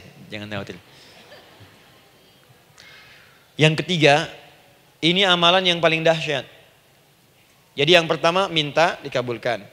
Yang kedua baru istighfar dikabulkan. Yang ketiga nggak ngapa-ngapain dijawab. Artinya baru terbersit, ada keinginan jawab seketika. Amalan yang ketiga ini adalah amalan yang dikerjakan karena cinta kepada Allah Subhanahu wa taala. Mahabbatillah, kecintaan kepada Allah. Amalan yang dikerjakan karena cinta kepada Allah Subhanahu wa taala. Amalannya mencintai Allah. Beda, Bu. Salat dengan cinta dibandingkan dengan sholat karena memenuhi kebutuhan atau kewajiban saja, itu akan lain. Ibu kalau benar-benar mencintai Allah, maka dalam sholat pun persiapannya akan beda. Saya beri contoh gini ya. Dari pakaian akan lain kata Al-Quran. Quran surah 7 ayat 31. Ya bani Adam khudhu zinatakum 'inda kulli masjid. Hei anak cucu Adam, kalau ada panggilan dari masjid, kenakan pakaian terindahmu. Di orang-orang yang mencintai Allah saat akan sholat, dia akan perhatikan dari pakaiannya. Jauhkan dari yang haram. Terus cari yang paling baik yang dia kenakan. Gak akan sembarangan. Kalau ibu pakai mukena juga cari mukena yang paling indah. Bukan karena pengen dilihat orang. Karena ingin Allah menyaksikan sholat ibu dalam keadaan yang sempurna. Wudu. Wudu itu hati-hati gitu. Quran surah ke-5 ayat ke-6. Ya ayyuhalladzina amanu idza qumtum ila shalah faghsilu wujuhakum wa aydiyakum ilal marafiq wamsahu bi ru'usikum wa arjulakum ilal ka'bain. Jadi kalau ada orang beriman mencintai Allah, mau salat, dia mau wudu, wudunya enggak akan sembarangan, Bu. Cuman basuh. Ya, bagian kepala juga harusnya kepala, dia rambut, takut selesai. Sampai ke kaki cuma disodorkan di keran, beres. Itu sih anak kecil juga bisa. Orang ini lain. Dia akan pelan-pelan dilihat secara sempurna. Hati-hati, kerjakan karena Allah, karena ingin baik. Kalau orang sholat hanya kebutuhan saja, maka yang penting dia takbir sampai salam selesai. Tapi ini tidak, dia akan pelajari bagaimana Nabi mengajarkan sholat yang benar. Bagaimana bacaan saya benar. Dia belajar ngaji supaya benar bacaan Fatihahnya. Dia belajar dengan baik supaya khusyuk di dalam sholatnya. Dia pahami satu-satu. Apa artinya Allahu Akbar, apa artinya Subhana Rabbiyal Azim, apa artinya Subhana Rabbiyal A'la, apa artinya Sami Allahu liman hamidah. Dipahami. Di begitu dia sholat dan baru takbir sudah paham isinya. Jika ada orang seperti ini, dia mengerjakan apa yang Allah perintahkan karena cinta dengan Allah. Dia berzakat karena ingin mencintai Allah. Dia berinfak karena cinta dengan Allah, bukan karena uangnya. Pokoknya kalau orang cinta itu, Bu, setiap pecinta dia akan memberikan apapun pada yang dicintai. Walaupun tak diminta. Dan pecinta itu sifatnya, kalau yang dicintainya senang sesuatu, akan otomatis ikut senang.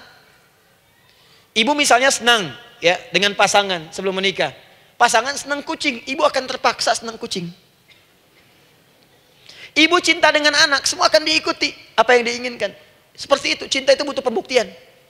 Karena itu sering saya katakan pada akhwat ya yang belum menikah, yang masih muda-muda belum menikah, cinta itu butuh pembuktian. Jadi jangan percaya kalau ada orang yang bicara di lisannya nggak ada buktinya. Aku akan seperti Dilan membawamu dalam motorku. Katakan padanya, aku tak butuh dengan rayuan kata-katamu. Itu hanya angin surga. Yang kubutuhkan, tuliskan namaku di buku nikah kita. Wah, catat. Itu caranya. Main ke Taman Dilan, cuman boncengan. Seakan dunia milik berdua, yang lain gak ada. Gombal. Udah ya? Jelas? Jadi amalan yang ketiga ini kerjakan karena Allah. Saya mau contohkan satu. Ibu pernah dengar Imam Malik bin Anas? Pernah ya? Gurunya Al-Imam Asy-Syafi'i, Imam Malik bin Anas, lahir di kisaran tahun 94-95 Hijrah. Siap Kang Dan? Wah, ini terakhir nih, saya tutup nih. Benar-benar terakhir, betul-betul. 10 menit lagi kalau ada nanti tanya jawab sedikit.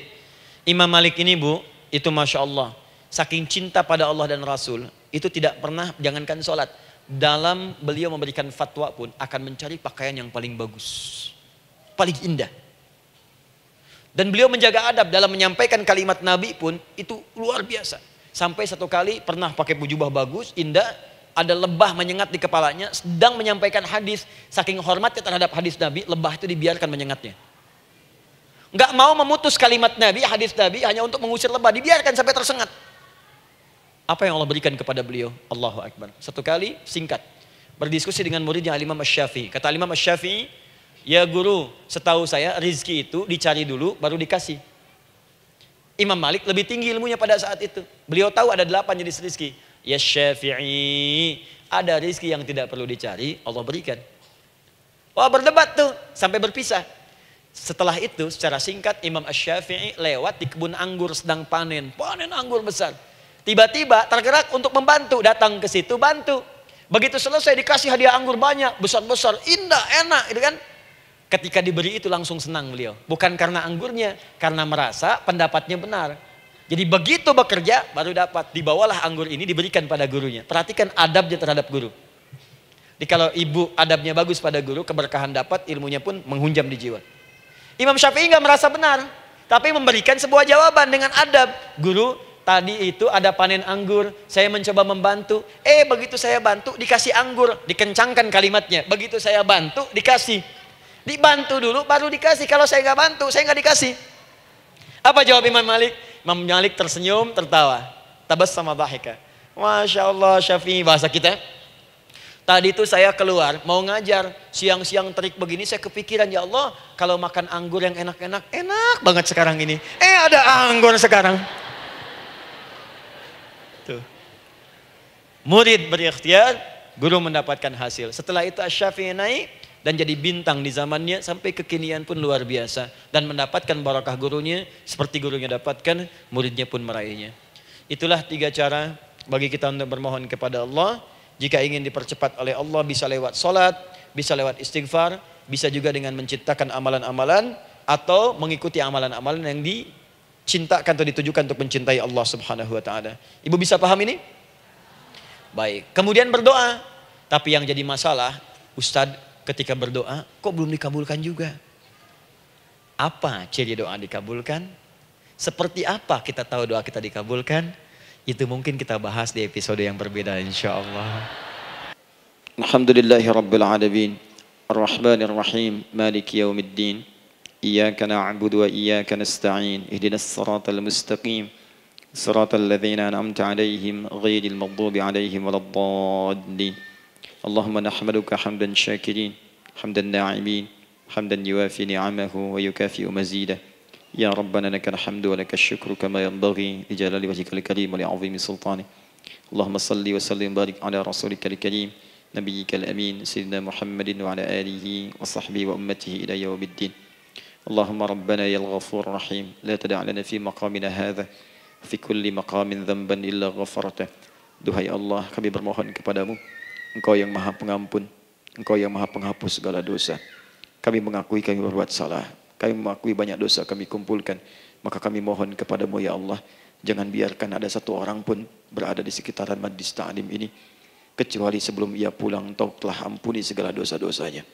Engkau telah gugurkan dan hapuskan segala dosa-dosanya. Wala hamman illa farajtah.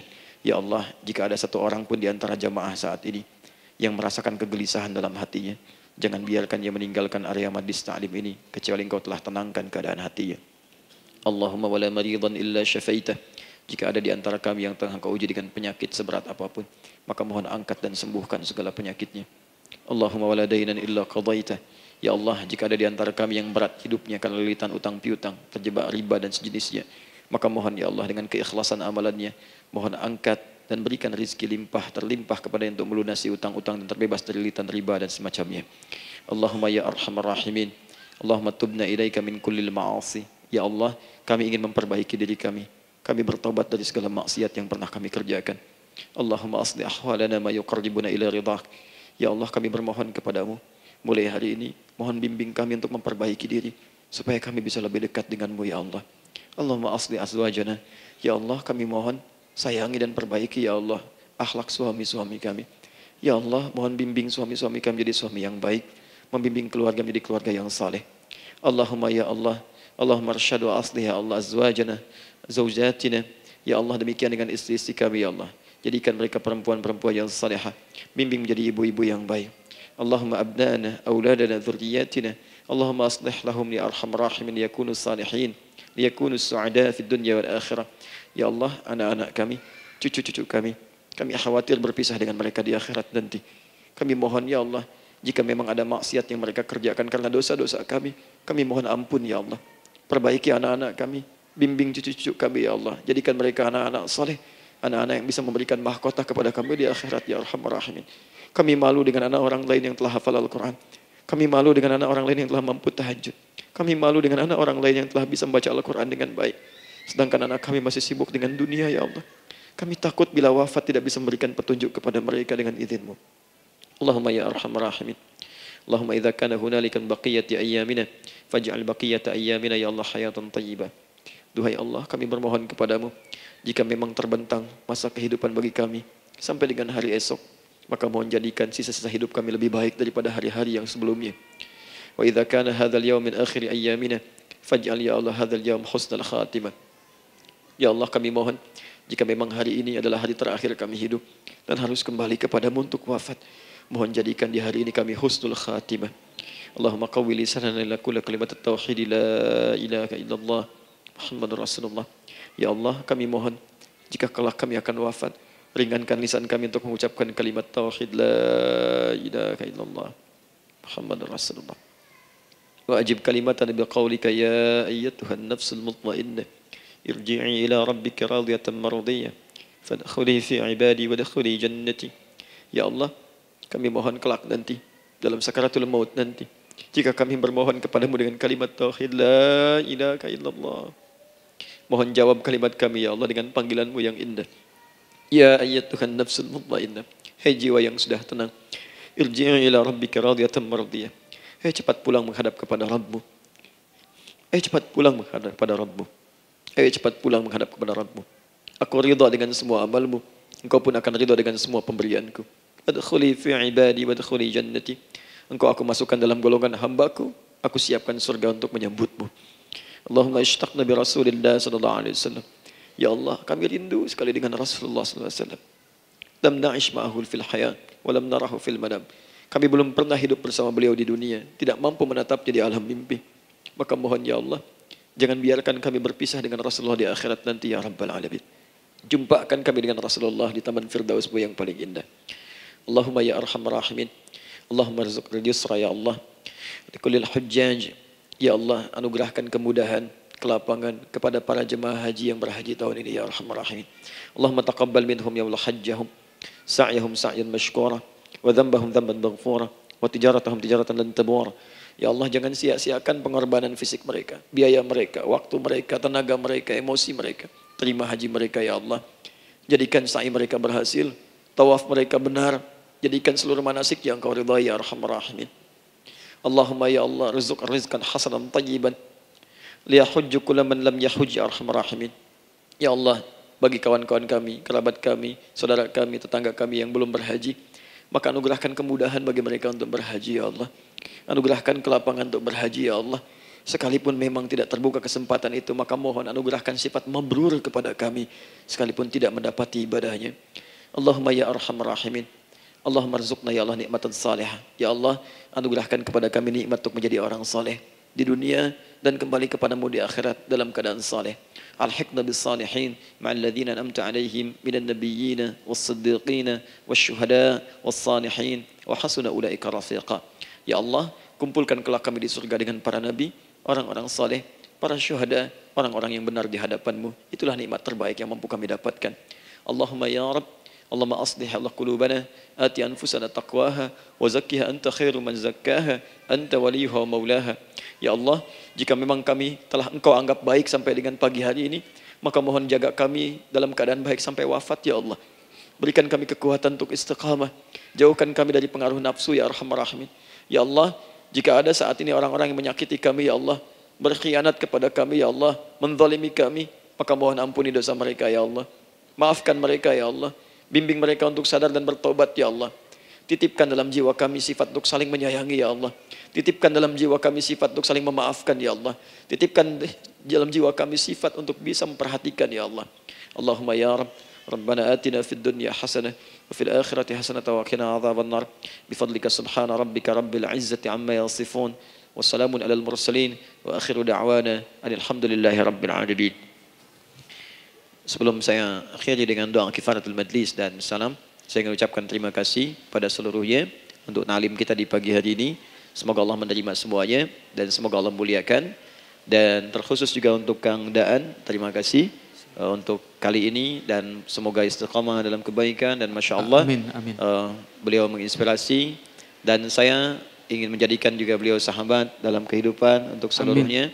Amin. Dan sahabat terbaik selalu memberikan yang terbaik untuk sahabatnya. Karena itu di pagi hari ini saya ingin sampaikan kepada Bapak Ibu sekalian, Bapak mungkin yang hadir, Ibu yang hadir, saya ingin berikan pada sahabat saya satu anugerah yang mungkin Allah titipkan. Saya akan ajak Kang Daan untuk menunaikan ibadah umrah dengan saya di bulan September insya Allah. Saat kami akan berangkat pada tanggal 9 September tahun 2019. Saya kira itu dan semoga bermanfaat insyaallah. Jazakallah khairan. Baik. Semoga Allah muliakan untuk semuanya. Terima kasih.